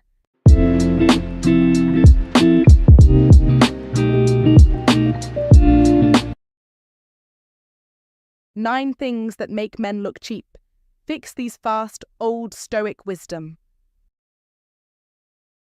Waste no more time arguing what a good man should be. Be one. Chair, swing, Marcus Aurelius. Every man pays a price for how he presents himself. But if you're looking cheap, know this: you're paying far more than you realize. And here's the hard truth. Every time you walk out that door, you're telling the world exactly who you are. Not through your wallet, not through your watch, but through the way you carry yourself, the details you ignore, and the standards you choose to uphold or let slip. Looking cheap isn't about how much you spend. In fact, some of the wealthiest men in the room are often the worst offenders. It's not about price tags, it's about presence. People notice, especially women. In seconds, they'll size you up. And once you're mentally filed under low effort, your words, your charm, even your wallet won't change their first impression. That moment, it's already lost. But here's the good news. This is fixable. Today, we'll break down 9 overlooked habits, style mistakes, and behaviors that silently destroy your image. These aren't about chasing trends or flaunting luxury labels. This is about appearing intentional, put together, and quietly powerful, without saying a word. Because high-value men don't need to shout. They let their presence do the talking. You've got 2 choices. Keep sending sloppy, careless signals that undercut your worth, or start showing up like the man you know you are. Respect doesn't come to those who demand it. It comes to those who've earned it by how they carry themselves. This is Stoicism where classic wisdom meets modern masculinity. Subscribe, like, and join the journey. Let's level up. Number 1. Badly fitted trousers that sag or pull. When it comes to making an impression, nothing quite undermines a man's presence like badly fitted trousers. You've seen it before, perhaps even been guilty of it yourself. Those trousers that pull around your shoes as if they're dissolving into the ground, or the sagging waistline that sits halfway down your back like they've surrendered to gravity. It's a look that suggests disarray and lack of attention to detail, which, in turn, signals a lack of self-respect. But the solution is simple and transformative. Instead of allowing your trousers to sag or pull in a heap of fabric, opt for trousers that feature a clean break at the ankle or a subtle taper that hugs the shape of your legs without being too tight. This ensures your trousers look sharp and intentional, creating a clean, crisp line that highlights your stature. If you find that your trousers are too long, make it a habit to hem them to the correct length. Likewise, if the fit is too loose around the waist or hips, visit a tailor to make adjustments that will bring the trousers into a more flattering, balanced fit. The benefits of such small adjustments are significant, because when your trousers fit properly, they do more than just cover your legs. They set the stage for how you are perceived. This attention to detail speaks volumes about your commitment to excellence and personal grooming. It shows that you value respect, not just for yourself, but for the people you interact with. Like the old Stoic wisdom that suggests we control the things we can, like our appearance. It's important to recognize that these details are within your power to change, and they make a world of difference. In modern life, where first impressions can make or break an opportunity, presenting yourself well from the ground up is essential. When your trousers fit well, you exude confidence and poise even before you speak, signaling that you're someone who knows what they're doing. The way you carry yourself, down to the perfectly fitted trousers, creates an invisible aura of professionalism, focus, and discipline that invites respect and admiration. So take a few moments to adjust the fit of your trousers, and you'll notice how this simple change can elevate your whole presence. Number 2. Visible logos on every piece of clothing. One of the biggest pitfalls many men fall into when trying to look stylish is thinking that the more logos they wear, the more valuable or sophisticated they appear. They load up on logos like walking advertisements, brand names splashed across caps, shirts, belts, shoes, even socks. It's as if by wearing the logo, they're somehow elevating themselves to a higher level of status or importance. But here's the truth. Style is not about shouting to the world about what you're wearing. It's about how you carry yourself and the confidence you exude. When you drape yourself in a sea of visible logos, what you're really signaling is a need for validation and a lack of originality. It's as though you're letting the brand define you, rather than defining yourself. Logos should not be the loudest thing in your wardrobe. In fact, when you rely on them too much, they make you look like you're compensating for something. The truth is, style isn't about the clothes you wear, but how you wear them. It's about understated elegance and the ability to make your presence known without the need for loud statements. In the world of classic, timeless style, less is more. Wearing visible logos on every item in your outfit isn't just distracting, it's a fashion misstep that communicates insecurity. True style is subtle. It doesn't need to boast about its labels. Imagine the man who walks into a room wearing well-fitted clothes that speak for themselves, in luxurious fabrics, and with impeccable tailoring. You don't need a logo to let others know you've invested in quality. Instead of opting for the latest brand name splashed across your chest, look for items where the fit, fabric, and construction speak volumes. When you wear clothes that fit well, you are telling the world that you value yourself enough to invest in garments that flatter your body. The fabric should feel comfortable and high quality, with a quiet confidence that comes from knowing you're dressed well without needing to show off.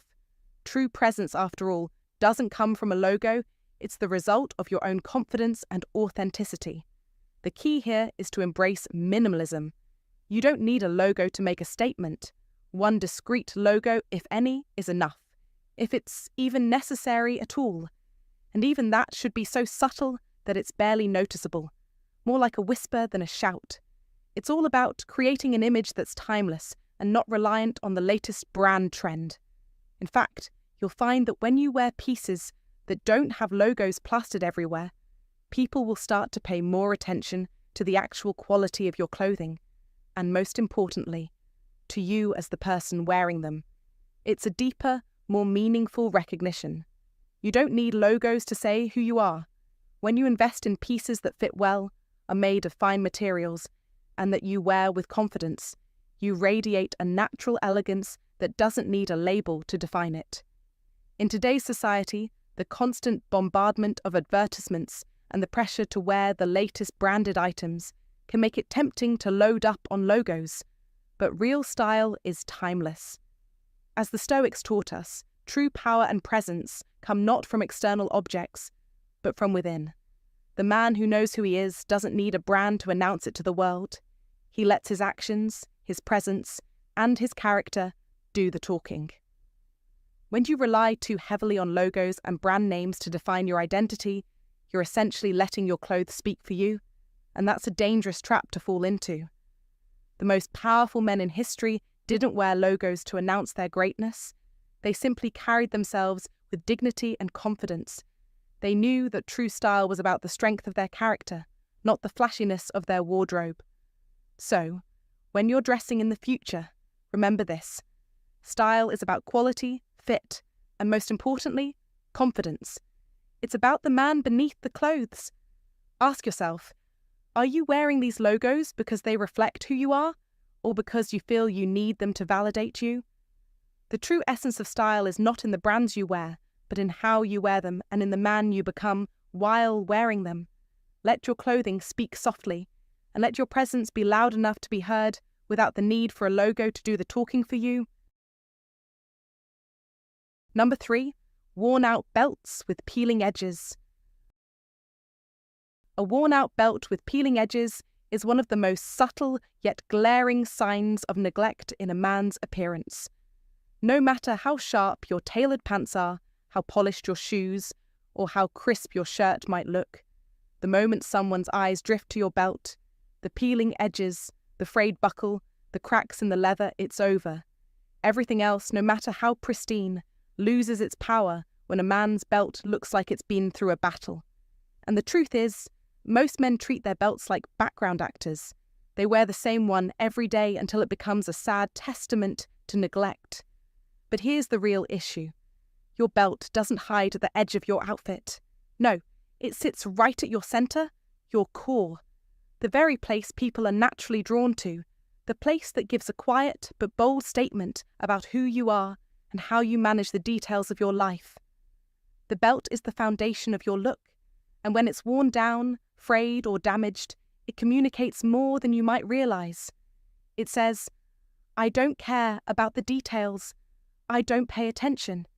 It sends a message of indifference and failure to manage your own life, with the discipline and care required for success. This matters more than you might think in today's world. As the Stoics understood, it's the little things that prepare us for the big ones.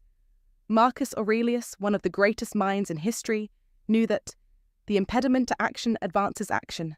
What stands in the way becomes the way. The way we handle these minor elements of our appearance reflects the way we handle everything else, our work, our relationships, and even our self-discipline. If you allow something as simple as a belt to fall apart, what else in your life is being neglected? What else is falling into disrepair? We often believe these small things go unnoticed, but they never do. They leave a lasting impression on those around us. So, how do you fix this? It's simple. Invest in 2 or 3 high-quality leather belts, a classic brown, a deep black, and perhaps a textured suede for variety. But don't stop there. Take care of them. Rotate them frequently, keeping them in good condition. Condition the leather regularly. Wipe down the hardware to keep it looking sharp and clean. A well-maintained belt is more than just an accessory, it's a statement. It says, I am a man who pays attention to every detail, even the ones that might seem small. The way you treat your belt reflects the way you treat your life. A man who maintains the small things is a man who will excel in the larger, more important matters. It's about mastering the art of control and discipline, one detail at a time. You can't build power and respect without first showing you can manage what's in front of you. In this fast-paced, image-conscious world, people notice everything. They notice your belt just as they notice the state of your car, your shoes, your watch, and your demeanor. The details matter, and they speak louder than any words you could ever say. A well-kept belt doesn't shout. It speaks quietly, but it carries weight. It communicates confidence, awareness, and control. It's about showing up with intention and knowing that every aspect of your appearance matters. It's about saying, I have control over my life, and I've got this. So don't wait for your belt to break down beyond repair. Don't wait for your life to get out of control before you take action. Take the time today to assess your wardrobe, to see the small things that you've been neglecting. Fix them. Invest in quality. Invest in yourself. When you do, the world will take notice, and you'll know that every detail you handle with precision is another step toward mastering your life. If you believe that mastery begins with control over the smallest details, comment below with, I'm in control. Don't wait. Start today. Number 4. Oversized shirts that swallow your frame. This mistake is far more common than most men are willing to admit, especially among those aged 35 to 70. There's a widespread belief, passed down like some outdated hand-me-down, that wearing larger shirts somehow conceals those areas we're less proud of: the softening midsection, the slight rounding of the shoulders, the quiet retreat of youthful muscle tone. But in reality, oversized shirts don't hide flaws, they announce them. They erase your natural lines, making your shoulders seem narrower and your torso shapeless, removing all sense of definition or presence. It's like walking into a room and leaving your confidence at the door. The Stoic Marcus Aurelius once said, "Waste no more time arguing what a good man should be. Be one." Similarly, waste no more time pretending that draping your body in fabric makes you look better. It doesn't. Instead, choose shirts that honour the form you've earned over the years. Look for ones with structured collars, which add authority to your neckline, and a slight taper at the waist to define your frame, not constrict it. Think of it like tailoring your armour before stepping into battle. You're not hiding behind it, you're being elevated by it. The sleeves should gently hug your arms without ballooning out like sails in the wind. A well-fitted shirt subtly communicates strength, intention, and self-respect. And those are qualities no amount of fabric can fake. This isn't about vanity. It's about visual integrity. In a world that often judges books by their covers, your personal presentation is the dust jacket of your character. Looking sharp signals to others that you respect yourself and, by extension, will respect them. It also fosters internal discipline. When you start caring about how you show up physically, you start caring more about how you show up mentally, emotionally, and spiritually. The great Stoics emphasized how outer discipline shapes inner order, and the small adjustment in clothing can catalyze bigger, meaningful shifts. Think about it this way. When your shirt fits well, your shoulders naturally square up, your posture improves, and suddenly you're not just wearing confidence, you're exuding it. The world reacts accordingly. So, take a moment today and inspect your wardrobe. That old tent of a shirt you wear every other weekend, does it flatter you or is it quietly undermining you? Replace it with something that frames your legacy, not hides your effort. And while we're at it, reflect. What else in your life are you oversizing to mask insecurity? Are there habits, mindsets, or routines that need a more tailored approach? Comment below with your thoughts. What's one piece of clothing you've upgraded that made a difference? Let's build a conversation around the real power of self-respect through style. If you're done hiding behind the illusion of comfort, drop this in the comments right now. I don't drape, I define. Like this video, subscribe for more unshakable wisdom, and remember, how you dress isn't just fabric, it's philosophy in motion. Number 5. Fake designer watches that try too hard. In the world of style and status, few things hold as much power to define you as your watch. It's not just a tool to tell time, it's an expression of your identity, a signal of your worth, and a marker of your understanding of quality and authenticity. Yet, so many men still make the cardinal mistake of buying fake designer watches, the kind with massive gold bezels, ticking loudly like a wall clock, desperately trying to pass off as a Rolex. It's the kind of watch that screams, not, "I've made it," but "I'm trying to look like I've made it." It is a loud, garish statement, one that is heard loud and clear, and yet not in the way you want it to be. You see, when you wear a knockoff, you aren't telling the world that you've achieved success. You're signaling that you care more about appearing wealthy than actually being credible. It's a facade, a hollow shell that lacks substance. As the ancient philosopher Seneca wisely put it is not the man who has too little, but the man who craves more that is poor. Craving more and more without true understanding leads you to the desperate pursuit of the image, the illusion of wealth, rather than building real value and self-respect. It's not about how much money you spend, it's about what that money represents and how you present yourself to the world. Let's be clear. There is nothing wrong with wanting to look good or even wanting a watch that makes you stand out. But there's a fine line between showcasing true style and trying to fake it till you make it. Wearing a fake designer watch is essentially telling the world, I can't afford the real thing, but I want to be seen as someone who can. But here's the harsh truth. People see through it. The world doesn't respect someone who hides behind a counterfeit version of success. In fact, wearing a fake watch does more damage to your reputation than if you wore no watch at all. Why? Because authenticity is always respected. Fakes? They're exposed quickly. You might think the gold bezel and heavy weight will convince people you're living the high life, but all you're doing is building walls of skepticism and doubt around you. It's not only a waste of money, it's a waste of your most valuable asset, your credibility. Respect isn't bought by pretending to be someone else. It's earned by showing the world who you truly are. Now, this doesn't mean you need to break the bank on a luxury watch. Far from it. Instead, I challenge you to focus on authenticity, simplicity, and quality. You can still find a timepiece that reflects your true self without emptying your wallet. Look for clean, minimal designs from trusted and affordable brands like Seiko, Timex, or Citizen. These watches exude quiet confidence. They don't need to scream for attention because their craftsmanship and understated elegance do the talking. The materials should be real, not cheap imitations of precious metals, but real stainless steel, leather, or ceramic. The dial should be simple, not cluttered with unnecessary features, just enough to convey sophistication without overcomplicating things. Remember this: a good watch isn't one that demands attention. It's one that commands respect without having to shout. As the famous writer Ralph Waldo Emerson once said, "A man is what he thinks about all day long."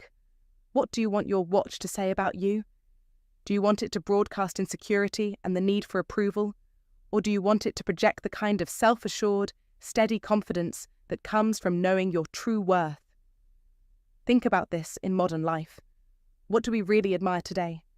We admire the people who are at ease with themselves, the ones who don't have to try too hard to make an impression. You don't need a flashy, oversized, knockoff watch to make your mark in the world. You need authenticity.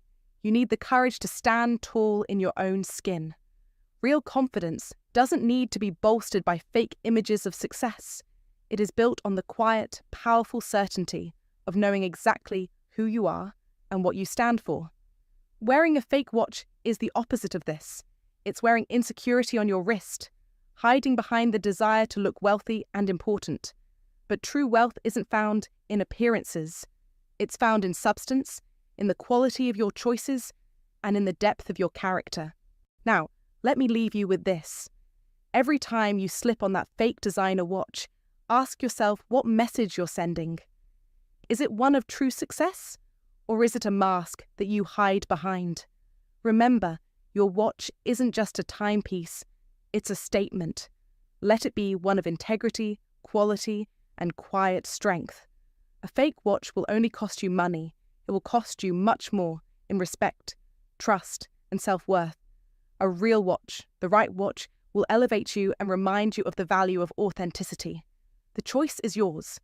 Will you wear the illusion of success, or will you embrace the quiet power that comes from being the real deal? Choose wisely, and let your watch be a reflection of the man you truly are, authentic, powerful, and confident. If you're done wearing the illusion and ready to walk in truth, comment below. I don't fake success, I embody it. Like this video, subscribe for more timeless wisdom, and remember, the real flex isn't flashing status, it's earning respect through quiet authenticity. 6. Wearing overly shiny square-toe shoes. Here's a truth most men learn the hard way. Style evolves, and clinging to the past doesn't make you classic. It makes you look careless. You see, many men mistake shine for sophistication, grabbing square-toe shoes so glossy they could double as bathroom tiles. The logic? Shiny equals sharp. But what those shoes actually say is, I stopped paying attention years ago. Square-toe shoes, especially those drenched in varnish-like shine, whisper not of a man who values detail, but of one trapped in a bygone era where these shoes might have meant success. But like fax machines and CD holders, that time has passed. Wearing them today is like showing up to a modern dinner party with a flip phone. You're remembered, but for all the wrong reasons. It's not just the shape that's off, it's the shine that screams desperation rather than refinement. These shoes make it seem like you're trying too hard to prove something no one asked you to. Fashion is what you're offered 4 times a year by designers, and style is what you choose. As Lauren Hutton once said, so what should you choose? Step into a pair of round-toe Oxfords, a well-cut derby, or some elegant loafers crafted from matte or softly polished leather. These options whisper taste and timelessness, not trend-chasing or wardrobe neglect. Their subtlety signals maturity. Think of it this way. Your shoes don't need to steal the show, they need to support your presence. It's like the foundation of a house. If it's well built and quietly reliable, everything else stands tall and impressive. When your footwear reflects current sensibilities and restraint, it elevates your whole look. People might not even comment on them, and that's the point. You're not trying to be noticed for your shoes. You're trying to be remembered as a man who carries himself with quiet confidence. In real life, people notice what doesn't fit before they notice what does. They may not say it to your face, but they're judging that tired shine and outdated square toe every time. That's why updating your shoes is more than fashion, it's self-respect. It's a signal that you're aware, intentional, and evolving. Remember what Epictetus said. Know, first, who you are, and then adorn yourself accordingly. Dressing well doesn't mean chasing every trend. It means discarding what no longer serves you. So here's a piece of Stoic wisdom. Don't let your feet betray your growth. Choose footwear that reflects the man you are today, not the one you were in 2005. And gentlemen, I want to hear from you. What outdated item are you still holding on to? Drop your thoughts in the comments, and let's talk real style evolution. Number 7. Wrinkled or untucked button-downs. The wrinkled or untucked button-down, it seems harmless, maybe even stylish in a casual, carefree sort of way. But make no mistake, when you step out in a crinkled shirt flapping like a windswept flag, or let an oversized button-down hang like a forgotten curtain, you're not giving off the look of effortless confidence. You're signalling carelessness. Here's where the subtlety matters. Most men believe tossing on a button-down is enough to convey maturity. But presentation is never just about clothes. It's a mirror of your discipline. As Marcus Aurelius wrote, "If it is not right, do not do it. If it is not true, do not say it." In this context, if it's not ironed, not tucked properly, or simply not suited for an untucked look, don't wear it like you're guessing. You're better than that. A steamer or an iron takes minutes, but the impression you leave can linger for hours or longer. The way you wear your shirt tells people how much you respect yourself, and by extension, how much they should respect you. That might seem harsh, but life often is. In the boardroom, on a date, or simply running errands, people read you before they hear you. And when your shirt looks like it was balled up under your car seat, it undermines everything else you might have going for you, your experience, your wisdom, your intent. There's an old saying, the way you do one thing is the way you do everything. If you overlook the simple act of preparing your shirt, what else are you letting slip? This is where the Stoic lesson strikes home. Control what you can, and your appearance is absolutely within your control. Consider the subtle power of intentional tucking. When done right, it's a quiet display of structure, of a man who doesn't need to shout to be heard. If you prefer leaving it untucked, make sure the shirt is designed for it. Shorter hem, tapered fit, clean lines. Don't just mimic what younger men wear. Master what suits your frame, your age, your presence. You're not trying to be trendy, you're aiming to be timeless. As Epictetus reminded us, first say to yourself what you would be, and then do what you have to do. That includes how you present yourself when no one is watching.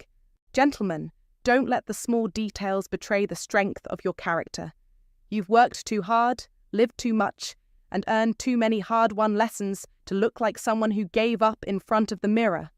This isn't about vanity, it's about virtue. About showing up as the kind of man who respects the day enough to greet it well-dressed. So I ask you, how do you prepare your armor each morning? How do you want the world to see you before you speak a single word?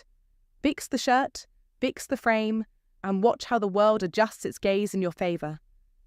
Now, I want to hear from you. Have you ever noticed how small details like this affect how people treat you? Drop your thoughts and experiences in the comments. Let's sharpen each other, as iron sharpens iron. If you find today's content useful to you, don't forget to share your feelings and lessons with us. Or simply comment, "Very cool." It's a great encouragement for our channel makers. Thank you very much. Number 8. Overpowering cologne. That announce you before you do.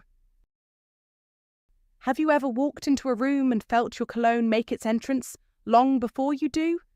The scent hits the air 5 seconds before you've even crossed the threshold, filling the space with an unmistakable cloud of fragrance that drowns out everything else. That's not a powerful first impression, it's an overwhelming one, and it's often perceived as a mistake, not a statement. In today's world, subtlety and finesse matter more than ever, especially when it comes to personal grooming. The idea of walking into a room and commanding attention with a scent that's too strong or too aggressive may seem appealing, but it rarely has the desired effect. Instead, it can come off as desperate for attention or as if you're trying too hard to make your presence known. In contrast, the true essence of masculinity and sophistication lies in restraint and nuance. So how do you strike that balance? The answer is simple. Opt for a fragrance that speaks to your presence in a quiet yet powerful way. Choose a scent that's subtle and skin-close, one that doesn't overwhelm the senses, but instead lingers in the background, enhancing your presence rather than dominating it. A single spray to the neck and another to the wrist is all you need. That's it. From there, let the scent do its work without you having to announce it. This approach is rooted in confidence. It shows that you're not seeking validation through your fragrance. Rather, you are the one in control, effortlessly attracting attention without needing to force it. It's a lesson in restraint, and it's one that has been celebrated by the wise throughout history. The Old Stoics, like Marcus Aurelius, spoke often about the value of moderation and not being excessive in one's desires. They understood that true strength lies in control, and the same principle applies to the way you present yourself to the world. When you let a fragrance work with you, not against you, you convey that same quiet strength. In the modern world, it's easy to get swept up in the idea that more is better, whether it's a louder personality, flashier clothes, or, in this case, an overpowering scent. But the most refined individuals don't need to shout for attention. Instead, they attract it naturally, with an understated confidence that others can't help but notice. You may find that as you adjust your approach to cologne, you also begin to notice how much more power you have when you let things come to you instead of trying to force them. This shift towards subtlety doesn't just make you more attractive, it makes you more memorable. The people who will remember you aren't the ones who were assaulted by your scent the moment you walked in the door. They are the ones who will recall the faint trace of your fragrance long after you've left, wondering who that man was, who carried himself with such quiet dignity. This is the kind of impression you want to leave behind, one that reflects strength, control, and timeless elegance. Number 9. Neglected grooming. Men, hear this with clarity. In a world where perceptions are formed in the blink of an eye, grooming is not just an afterthought, it's the foundation of your self-respect and authority. No matter how sharp your jacket, how exquisite your shoes, or how well you've curated your wardrobe, if your grooming is sloppy, none of it will matter. Your patchy beard, overgrown nails, or unkempt eyebrows will tell a story that overshadows any material wealth or high-status brands you wear. It's an undeniable fact.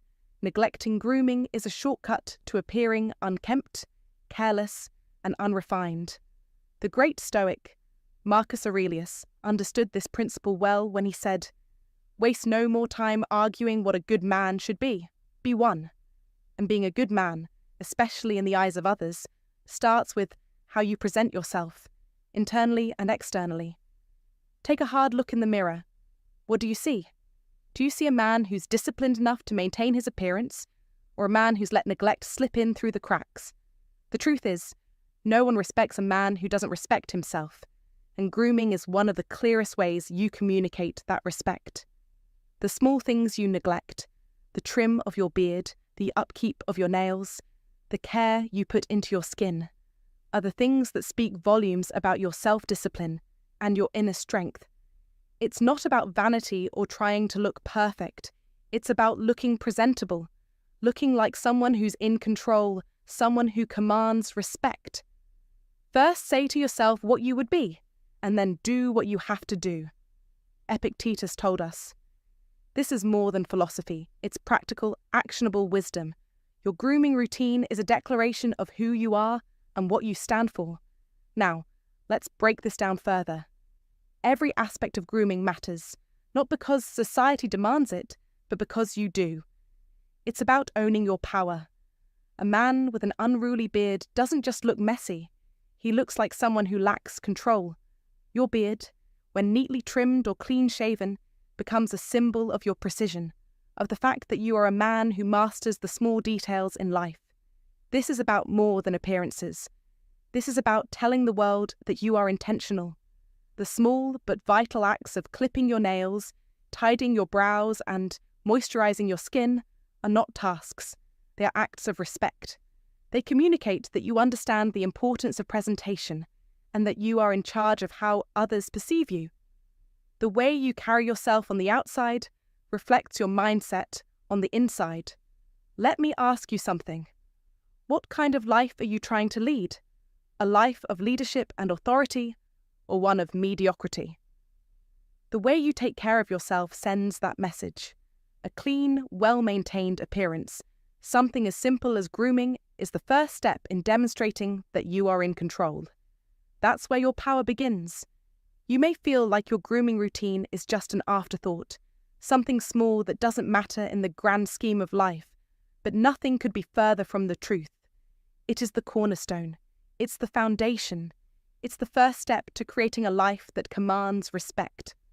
Do not waste time on what you can't control, Marcus Aurelius taught us. And grooming, my friend, is entirely within your control. You can choose to look sharp, feel sharp, and radiate confidence. You can choose to be the kind of man who respects himself enough to take care of the details. Let me paint you a picture. Imagine a man who shows up to every room as if he's ready to own it. He's not the one with frayed edges or disheveled attire. His beard is trimmed to perfection or clean-shaven, his nails clipped, his skin glowing, his brows neat. He commands attention, not by force, but by his presence. That's the kind of man you should strive to be. And guess what? This isn't just about how others see you, it's about how you see yourself.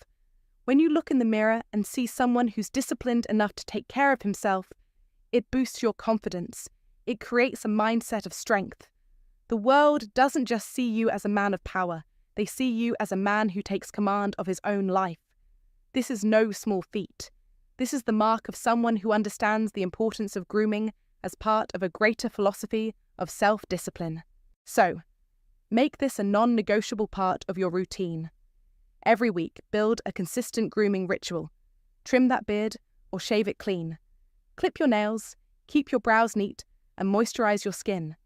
These are the steps that, when repeated with consistency, build respect for yourself and earn respect from others.